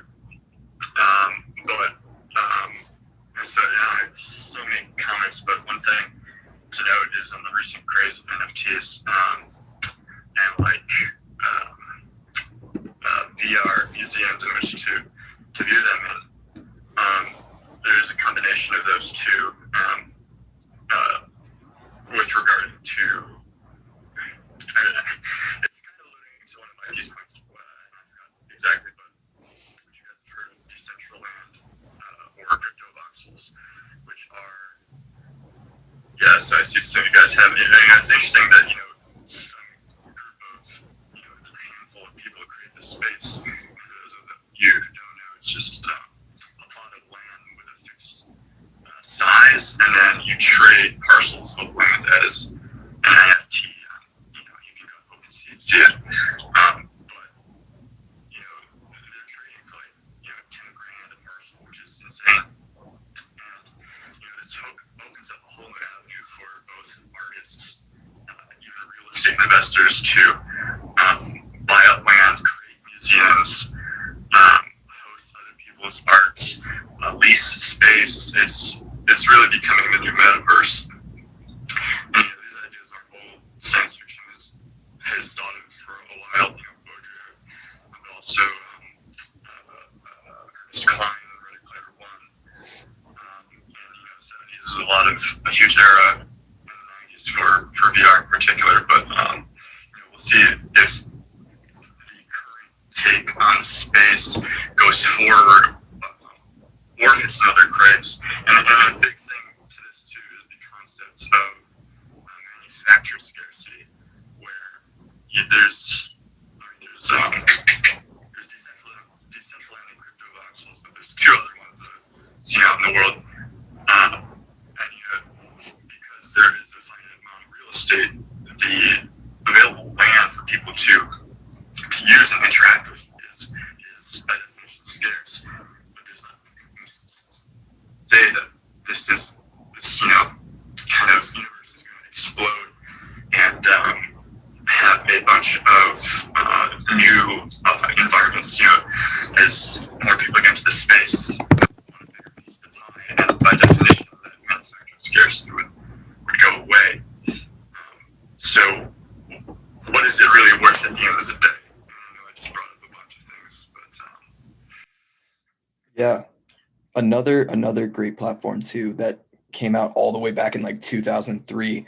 Second Life. There are artists who have been using Second Life, almost like Decentraland or the other one, creating virtual exhibitions within that space, buying land. There was like this whole, I think it was a Vice little video, but it was all about these people who spend their lives as real estate agents for spaces on Second Life, like selling people vacation homes. And, there has been a thriving world within the digital art community that have lived in these spaces. And, I think it's sort of weird, Decentraland, the name itself. I feel like platforms like this almost are attempting to centralize, virtual spaces, because right now we have, just an array of floating URLs where, even this gallery exhibition, which you can see in my Instagram bio, it's just a URL, and after it goes out of my bio, it'll exist on my website, but it'll just be floating. And until there is a space where, those things are centralized in a way, sort of like a physical space, like you can walk down Chelsea in New York and see all the galleries there, they're hard to find, and they're accessible in that anyone can get to them, but it's a matter of finding them that they almost become, less accessible than a physical gallery space. I mean, it brings up the whole point of the existence of the gallery in the 2020s and beyond. Is it a sustainable thing, especially like what you're saying in New York, where real estate is so high? Will people just be flocking, turning into the VR world? Who knows? Yeah, we were interacting. We talked to someone after we had that show, Gunnar. I forget her name. Shit on the couch.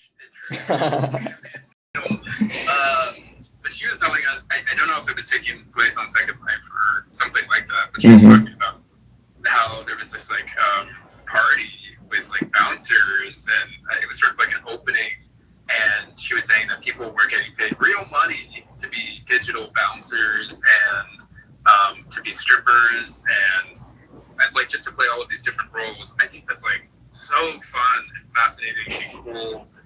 And like, if I could have a job as I don't even know what, but if I could have a job in a digital space, I think that'd be like amazing. I would definitely do that over like going into an office. And it's happening on like Animal Crossing too, where people are, they had this whole like turnip trade that was going on, and they like hired people to come in and just block down paths. But there is, I think that's what NFTs are sort of showing more and more, is that there is an opportunity for artists to be in virtual spaces and actually have a form of income that they can begin to rely on, especially with the idea of NFTs and the royalties that you can get, like you can set it to where you're getting 10% every time the NFT sells, which is huge for artists and digital artists, which up to this point, we're selling their works on flash drives, Or as prints. Right. Right. Yeah, I think it's interesting, the conversation, like thinking about that, and then thinking also about like what Mikey was saying about, kind of this, it's almost feels like a tug of war or some sort of battle. It's like there are those who are resistant to this kind of change towards a more virtual environment, and then there are those who are ready and willing to adopt, opt to work in a virtual environment. And I think as this discussion was happening, I was thinking about, really kind of a point where I realized like, the digital world was happening was when Pokemon Go happened. I think, everyone remembers that, like people were wandering the streets. Yeah. But I don't know, that also made made me think. I was like, maybe they won't exist as like separate entities, but rather kind of like become this hybrid entity of like, AR exists, like virtual sex toy, shops will exist alongside, sex workers. But I don't know. I'm wondering if like, I don't know what that'll lead into, but it's kind of an interesting thing to consider is like, how it will be integrated, because we're seeing it now and we're seeing it play out, but there are many like, people who are hesitant. Yeah. I feel like a big part of this tug of war is about kind of just cultural narratives and fear. For many, many years now, it's been like a fear of like AI and automation taking away jobs, and like that is kind of a real thing in some cases. But I mean, I've heard so much now about like new jobs being created too, like digital bouncers. And I think Mikey mentioned also, this is in the other direction, but a fear of like, digital sex dolls taking away the jobs of actual sex workers. And I think it's so interesting that as all this technology kind of grows and develops, like the conversation continues to kind of complexify and create new opportunities and take away old ones. Well, the idea is too that, space travel isn't probably going to happen for another, meaningful, other planetary space travel is not going to happen for another, 100 years or so. But when we get to Mars, right, and this is kind of a solution to the terrestrial, what is it called? The cravings that we have, right? Like they will be so important and instrumental for people across different planets in the solar system. It sounds kind of crazy, but different planets in the solar system to interact with one another, because they could still have relationships with people on Earth. And I mean, this goes for astronauts too. This is like really useful for them as therapy and as entertainment, as what have you. That's an interesting point, but so there's VR chat, which has been huge, and has like 1 million users, which is more of an even interactive VR experience. But the thing on space travel, it's an interesting point, except that on Mars it takes 14 minutes round trip for a signal to go from here to there. So, right, well, maybe by then we'll figure it out, like a better, something like to make it faster. Physics. Yeah. Right. Yeah, John joined the room. And John has left the room. Oh, and he's back. Hey, John. Sorry, I'm new to Clubhouse. Trying to get something figured out.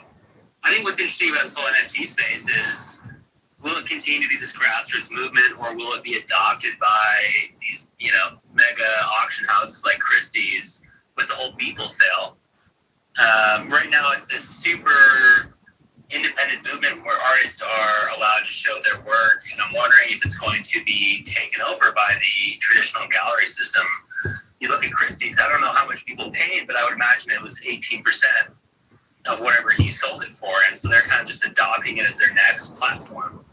And it's different than the space travel thing. I raised my hand a little bit before space travel came up. But I'm curious to see if it will stay if the power will stay in the hands of the creators, or if it will just transition back into the hands of the establishment.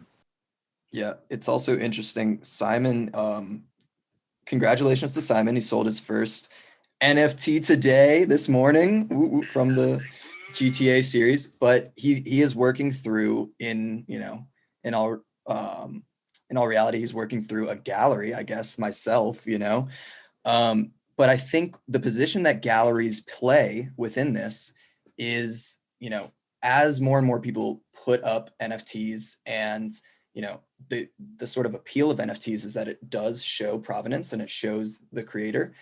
As they sell as well, investors are looking to make sure that their investment maintains its value. And so they're looking for that sense of trust within the creator, between them and the creator, so that, if they buy a piece for 1 ETH, the creator isn't just going to release 50 more for the same price, and so I think that's where galleries come into play, is that, there is some sort of level of professionalism that comes with it, and some sort of level of trust that maybe you don't have working with a random artist on the NFT space. But then again, that is sort of the appeal of OpenSea, is that anyone can, anyone can release their own NFTs and profit directly from it.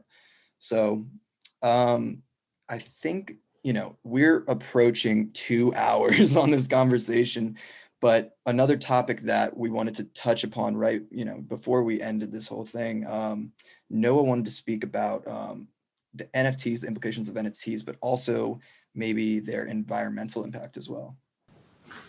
Yes, I would love to. Thank you, Gunnar. Well, after I kind of got involved with this particular exhibition and setting up the VR gallery, I was talking to my friend about it, and he introduced me to some news about NFTs, which I'm sure some of you have heard about the ecological cost of minting and bidding on and producing NFTs, which is in the ballpark of 100 kilograms of CO2 for one single edition artwork on a platform like OpenSea, which is equivalent to like an hour-long flight.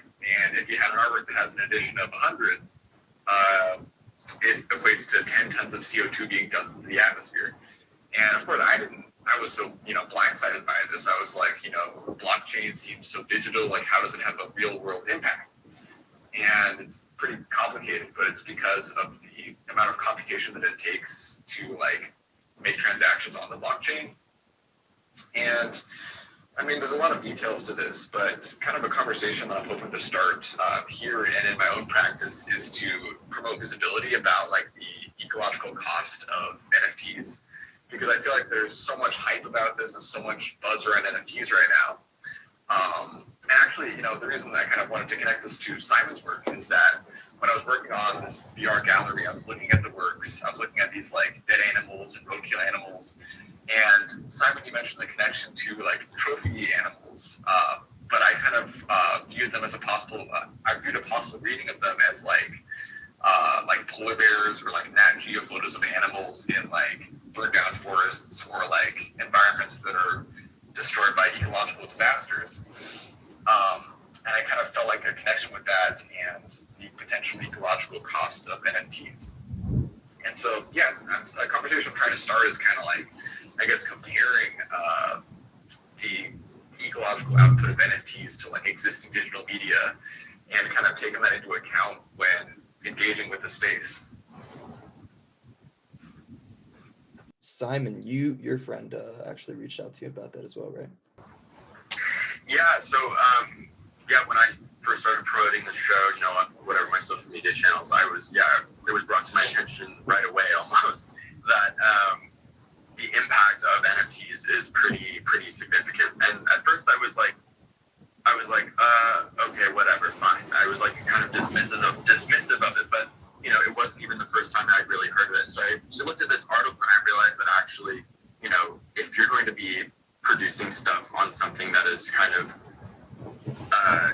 has such a big impact on the environment, or just the impact in general, you should be aware and conscious. You should be acknowledging and actively trying to figure out how to combat this or engage in conversations like this, and start kind of a dialogue of how these things can become better. Because, I think a lot of people look at NFTs and they're or any sort of crypto, and they're like, wow, this is such an amazing alternative. It's on the internet. But of course, as I think Giovanni mentioned before, it's not just zeros and ones. There are literal cables that connect us to countries and each other, and so it's these kind of things are things that we have to be conscious of and totally aware of, especially when environmentalism and climate change are at the forefront of global issues. So while NFTs are amazing and fantastic and super new, we've been talking about and exciting, we need to realize that as things grow fast, there are things that we can't just ignore. So yeah, I'm hoping to honestly research it more and kind of see how this can be more sustainable. Yeah, just to briefly address a few things. I've been looking at articles on both sides. So the other sort of counter argument that people are using, so OpenSea itself, it does not put NFTs on the chain or consume any gas until that first purchase is made. So just producing 100, NFTs on OpenSea won't do anything until they're actually sold. And then, the issue ends up becoming the actual cryptocurrency itself and in the way it's mined and the issues with the blockchain, and NFTs, using cryptocurrency. But NFTs specifically use Ethereum to run on, and Ethereum is also working on dramatically improving their I think they're moving from, there's proof of work and then there's also proof of stake, I believe it's called. But they're in, yeah, Mikey, I don't know, you might know more about this. Yeah, so like right now, a couple things. OpenSea uses this thing called lazy minting, which is kind of, I don't know, good or bad, depending on what you want. But they just kind of they realize that like probably most of the things that people put on OpenSea don't sell. So they don't actually put them on the chain, on the blockchain until someone has either bought it or transferred it. So last night when I was creating my NFT, I actually wanted it to go on the chain because I didn't care whether or not it's sold, but I wanted it to get on the chain no matter what. So I just transferred it to myself and paid the gas fee that was associated with it so that it would get on the chain. But so there are ways around it. And then the second thing is, like what Gunnar is saying, they use a proof of work system, which basically is sort of computationally expensive because they have to just hash things over and over and over again until they find a specific number that comes out. And it's just it costs a lot of electricity. In the future, though, they're moving to a thing called a proof of stake system, where basically someone with a lot of crypto basically guarantees that the block that is being minted is accurate, and if it's not, then they forfeit. So if there's $1,000 in one block that is being transferred, someone will put up $1,001, and then then they'll just check it, and if people say, and if 51% of people say that it's not correct, then they default on that money, basically. So it's a much less expensive power consumption, from a power consumption perspective. Yeah, I think it's great that platforms like OpenSea are kind of moving towards these less expensive methods, like using lazy minting is great. I also want to state that I think with this conversation, the onus is not so much on artists, but more on these platforms and institutions to be more transparent about their overall carbon output and what they're doing to try to reduce it right now. I think the carbon issue is interesting, but I also look at traditional painting. And Simon and I come from two different backgrounds. Simon studied photography, I studied painting in school, but most of the cadmium that's mined on the planet comes from the Middle East. So for me to paint with a white cadmium red, that paint is being flown to the U.S. or Canada from the Middle East just to make the painting. And then if the painting sells, then it is also shipped somewhere else. And I'm wondering what the traditional method of selling a painting or a physical work of art, carbon emission is weighed with the NFT carbon emission. I don't have any of these figures. I hadn't even thought about the idea of NFTs emitting carbon would be, but I think that would be an interesting comparison to see if a traditional sale of a painting is emitting more carbon than the sale of an NFT. Yeah, John, I can send you this article that was sent to me, and it does touch on that. I mean, it kind of basically what the article says is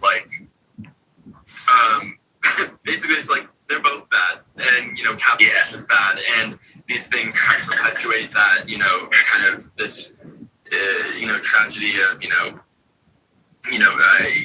giving up on these kind of things and putting them on the back burner of something where they should be at the forefront of our minds. But yeah, I mean, obviously that's all bad. The fact that it has to get shipped, or art shows are incredibly wasteful. The packing, the shipping, the freighting, it's so much.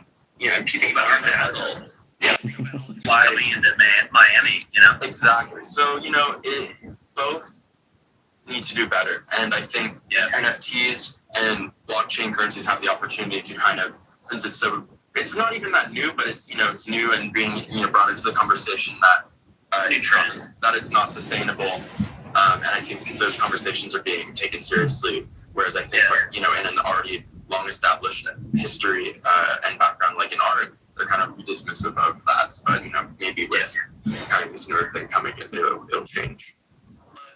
Why I read this fantastic article in the Wall Street the other day about why Christie's had been they've pivoted super hard towards the NFTs, because they don't when you think about Christie's auction cycle, they create a auction like post-war contemporary art, and then they ship that entire collection around the world to generate buzz before the auction actually even happens. And then they have people who are flying in and they are generating, they're taking photographs of all these paintings. The NFT space was really intriguing to them because they could store all this work online. They wouldn't have to take photos of it. They wouldn't have to store it in, temperature controlled environments and free ports. And it's kind of the next wave for these major auction houses, because the cost of doing business is so much cheaper. And I'm wondering if that means it's a cheaper carbon footprint, or if it's just cheaper for a dollar perspective. Honestly, I'd be curious to know what the actual comparison is between, like, quote-unquote traditional art creation and transportation processes and NFTs. But I think the first step is, like, being able to publish, like, numbers for, like, how much a piece costs, just so that artists can make informed decisions about, like, where they're going to put their work up for auction and how, like, what kind of work they're going to make as well. But yeah, I'd be curious to see, like, how a direct comparison between, for example, like making and shipping a painting versus, I guess, modeling and shipping an NFT.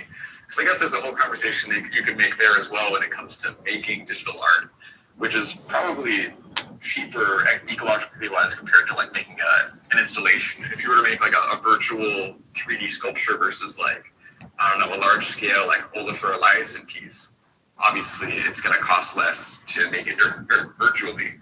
But then there's the whole issue of, like, putting it on the chain. And it's also interesting because you could say that as NFTs become more and more popular, it could become more expensive to mint new NFTs and to just make transactions in general, because blocks have limited size, and with more NFTs you have more blocks, and then that would increase the emissions. So that's why I think it's all the more important that platforms like OpenSea are moving to, like, Ethereum too, and considering alternatives. So it's interesting because it's not totally necessary for the NFT space to rely on crypto.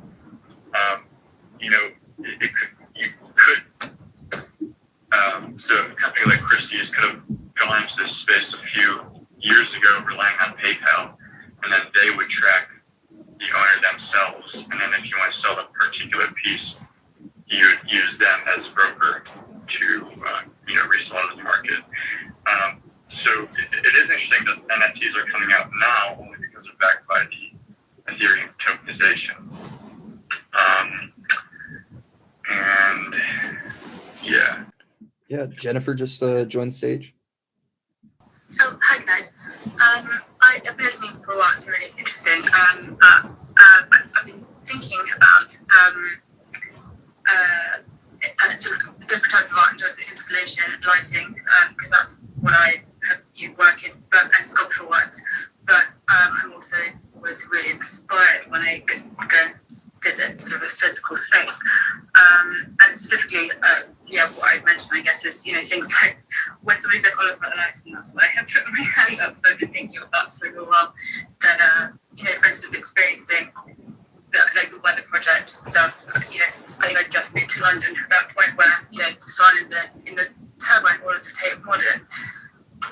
I'm just wondering, I guess, I'm not sure how well a virtual space could evoke sort of the real feeling in people when they experience something like that. Because, for instance, that project, I remember going in, people were just lying on the floor of the turbine hall, and, because obviously it had a mirrored ceiling, and moving around the space, and things like Carlos Cruz Diaz, for instance, the chrome saturation pieces, and if any of you have ever experienced one of those, it's toured quite a lot, but you walk around the space and the colour, like vivid colour, changes as you walk around, and as you look down at yourself and whoever you're with, and your eyes adjust and your brain sort of adjusts to the different colour shifts. And I can name loads of different examples of where sort of installation art pieces have such sort of personal, so there's so much nuance to that, but it's your reaction to the space and where you are that it's a question really. I'm not making a judgment on it. I'm really interested in the VR space for NFTs, but yeah, I'm not 100% sure that it's possible to capture in that way. I don't know what you guys think. I totally agree. I think like virtual art is it's new, and it isn't like we were talking about kind of Second Life. Like, people have been making virtual exhibitions for a long time, and while they are evolving constantly, and I think virtual reality ultimately will shape kind of how we engage with artworks. I mean, using actual goggles and stuff like that will completely change how we interact with virtual spaces.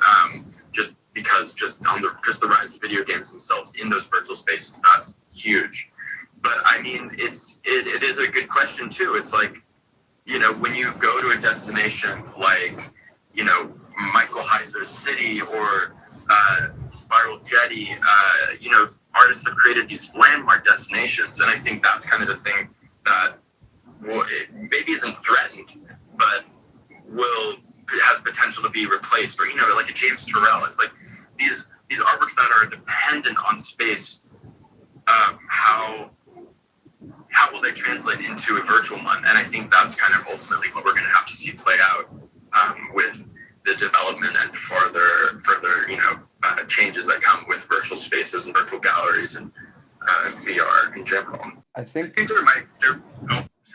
Yeah, I was just going to say that I think the technology is out there to get it to where a simulation appears lifelike, and it just becomes a matter of how much do we believe the screen itself or the method that it's communicated to us, whether that be VR goggles or whatever. But, it becomes more of a question of like, do you believe as you're watching the movie Avatar that you're like flying on a dragon and like flying through these mountains? I think that, we can make it to where it looks like real life and to where it actually feels like real life. And we can even start to, Noah's experimenting around with, you can move things within virtual space, like with hands in the actual space itself, but you don't have that sensation of touch. And then they had those whole like, do you remember those like things at Disneyland and stuff where like the chair would like start to shake and then like a smell that would have a gas? Yeah. There's like all these like 4D things that seem really cheesy and campy when we like thought about them originally, but you start to wonder, is that where we're heading into, where, it's not just going to be a visual component or an audio component, it's going to be a full sensation that we're going to be immersed into? I think we're getting very close. I think the technology definitely exists, but it's probably getting patented and it, finally tweaked. But there is definitely a tool that can be invented that can very closely mimic our sense of touch, our sense of smell, our other senses like balance. So I think there will be a point where in history we won't be able to distinguish the real from the virtual, which is part of, I was kind of discussing that earlier, theorizing that earlier, that there will be a point where reality becomes threatened. And we've seen people in science fiction and in a lot of contemporary film sort of fantasize about that because it throws a lot of things into turmoil. It makes the political landscape scary. It makes food scarcity, issues really scary. It makes population density problems really scary. It makes housing scary, and so on and so forth. I think, I don't know anyone in here. Simon knows me pretty well. We have a history, but I think, NFTs are the future, especially once we get the technology to experience these pieces like you would in a real physical space. But the way I best I could equate it would be when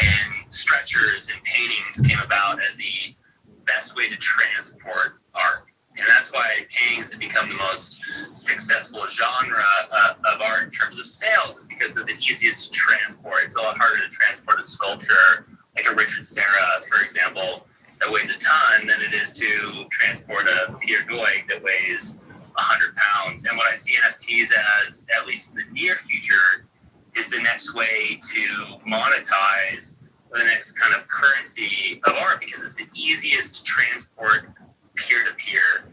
And personally, I think there's a lot of fantastic digital paintings happening, but it's hard to beat going to the MoMA and seeing these things physically.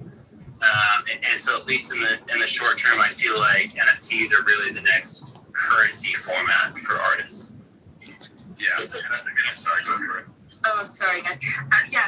I totally agree. I think it's a really interesting space. I mean, to be honest, something that's relatively new, well, I guess to everybody, really. But to me, I think it's a really exciting opportunity for sort of all artists in different mediums, right? Because NFT isn't a medium, it's just digital. Essentially you can apply it to anything if you create a file that can be digitized.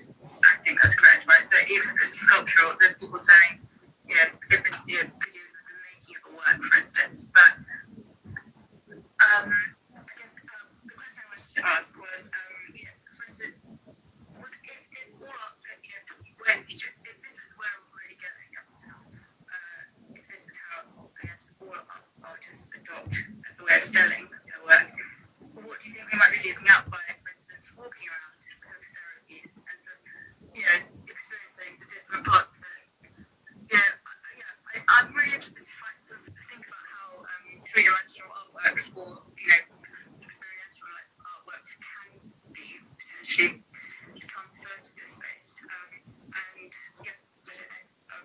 Are we using it? Would we potentially be losing out on it, even if technology gets so good that you think it's reality? I'm not sure whether that's smart yet.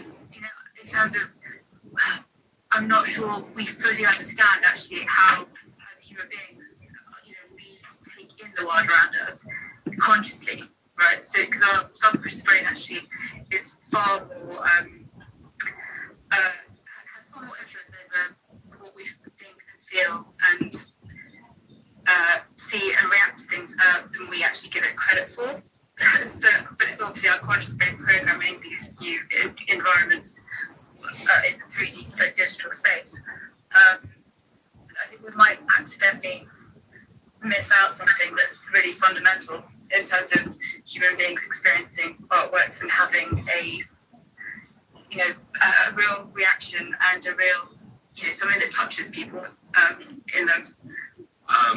I would love to jump in here. I think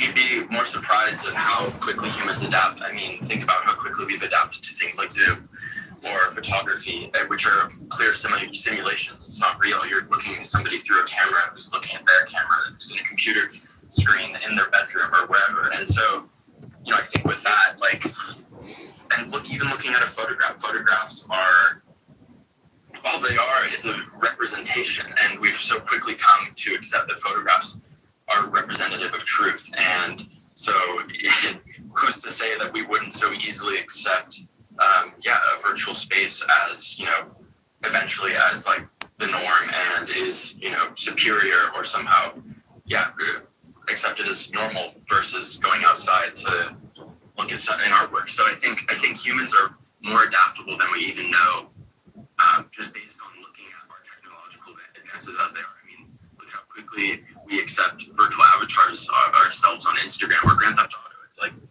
people live those lives and actually appreciate those lives more often than their own, like Second Life or other things. And so, it's already happening. I'm not questioning whether human beings can adapt to it. I'm just wondering if we're kind of potentially stealing from ourselves in a way by adapting to it. I would definitely say so. I think that the way I look at real versus virtual art is I feel like they're both good at different things. I feel like there are certain art experiences with an Oliver Eliasson or a Sarah that you can't really replace with a virtual experience. I think you can kind of get almost there, but I think that's not really what virtual experiences are good at. I think for me as an artist, I like to use virtual platforms to create experiences that you can't do in actual life, other than replicating it. And that's why I think GTA is so popular, is that you can live out these crazy fantasies that you couldn't really do in actual life. It's real, or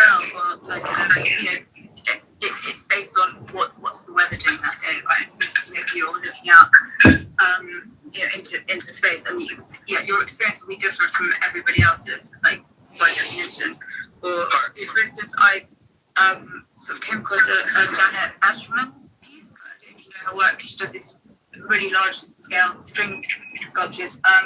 But came across it actually, didn't know it was there on a beach in off of Porto. And it's blowing in the wind, and these beautiful kind of undulations of the string. That my experience of that in that moment would be different from everybody else's experience of it. I don't know. I'm not sure. And I'm not sure if that replicating something is a kind of a fakery. I don't know if that's the way to put it.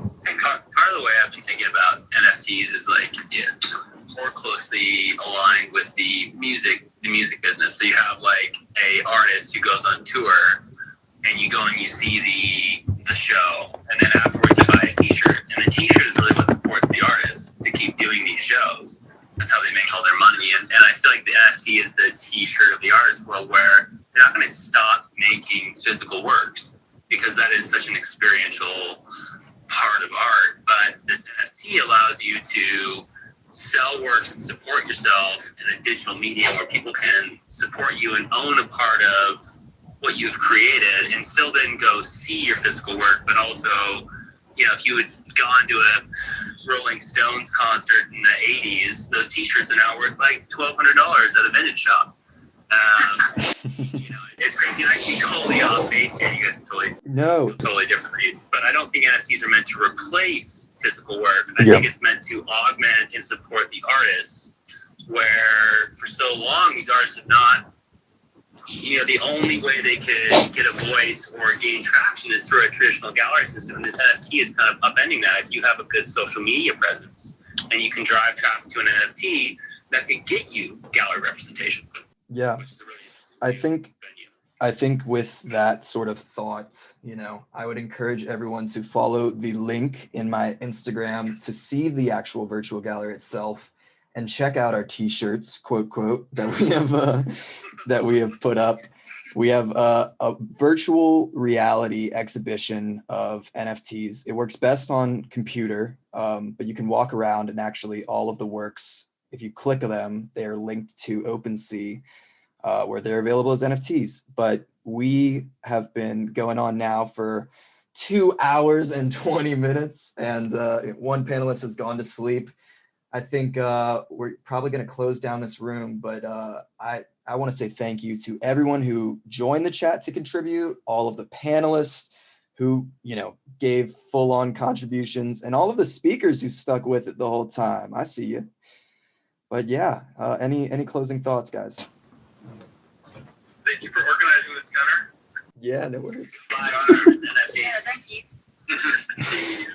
Yeah. Good night, guys.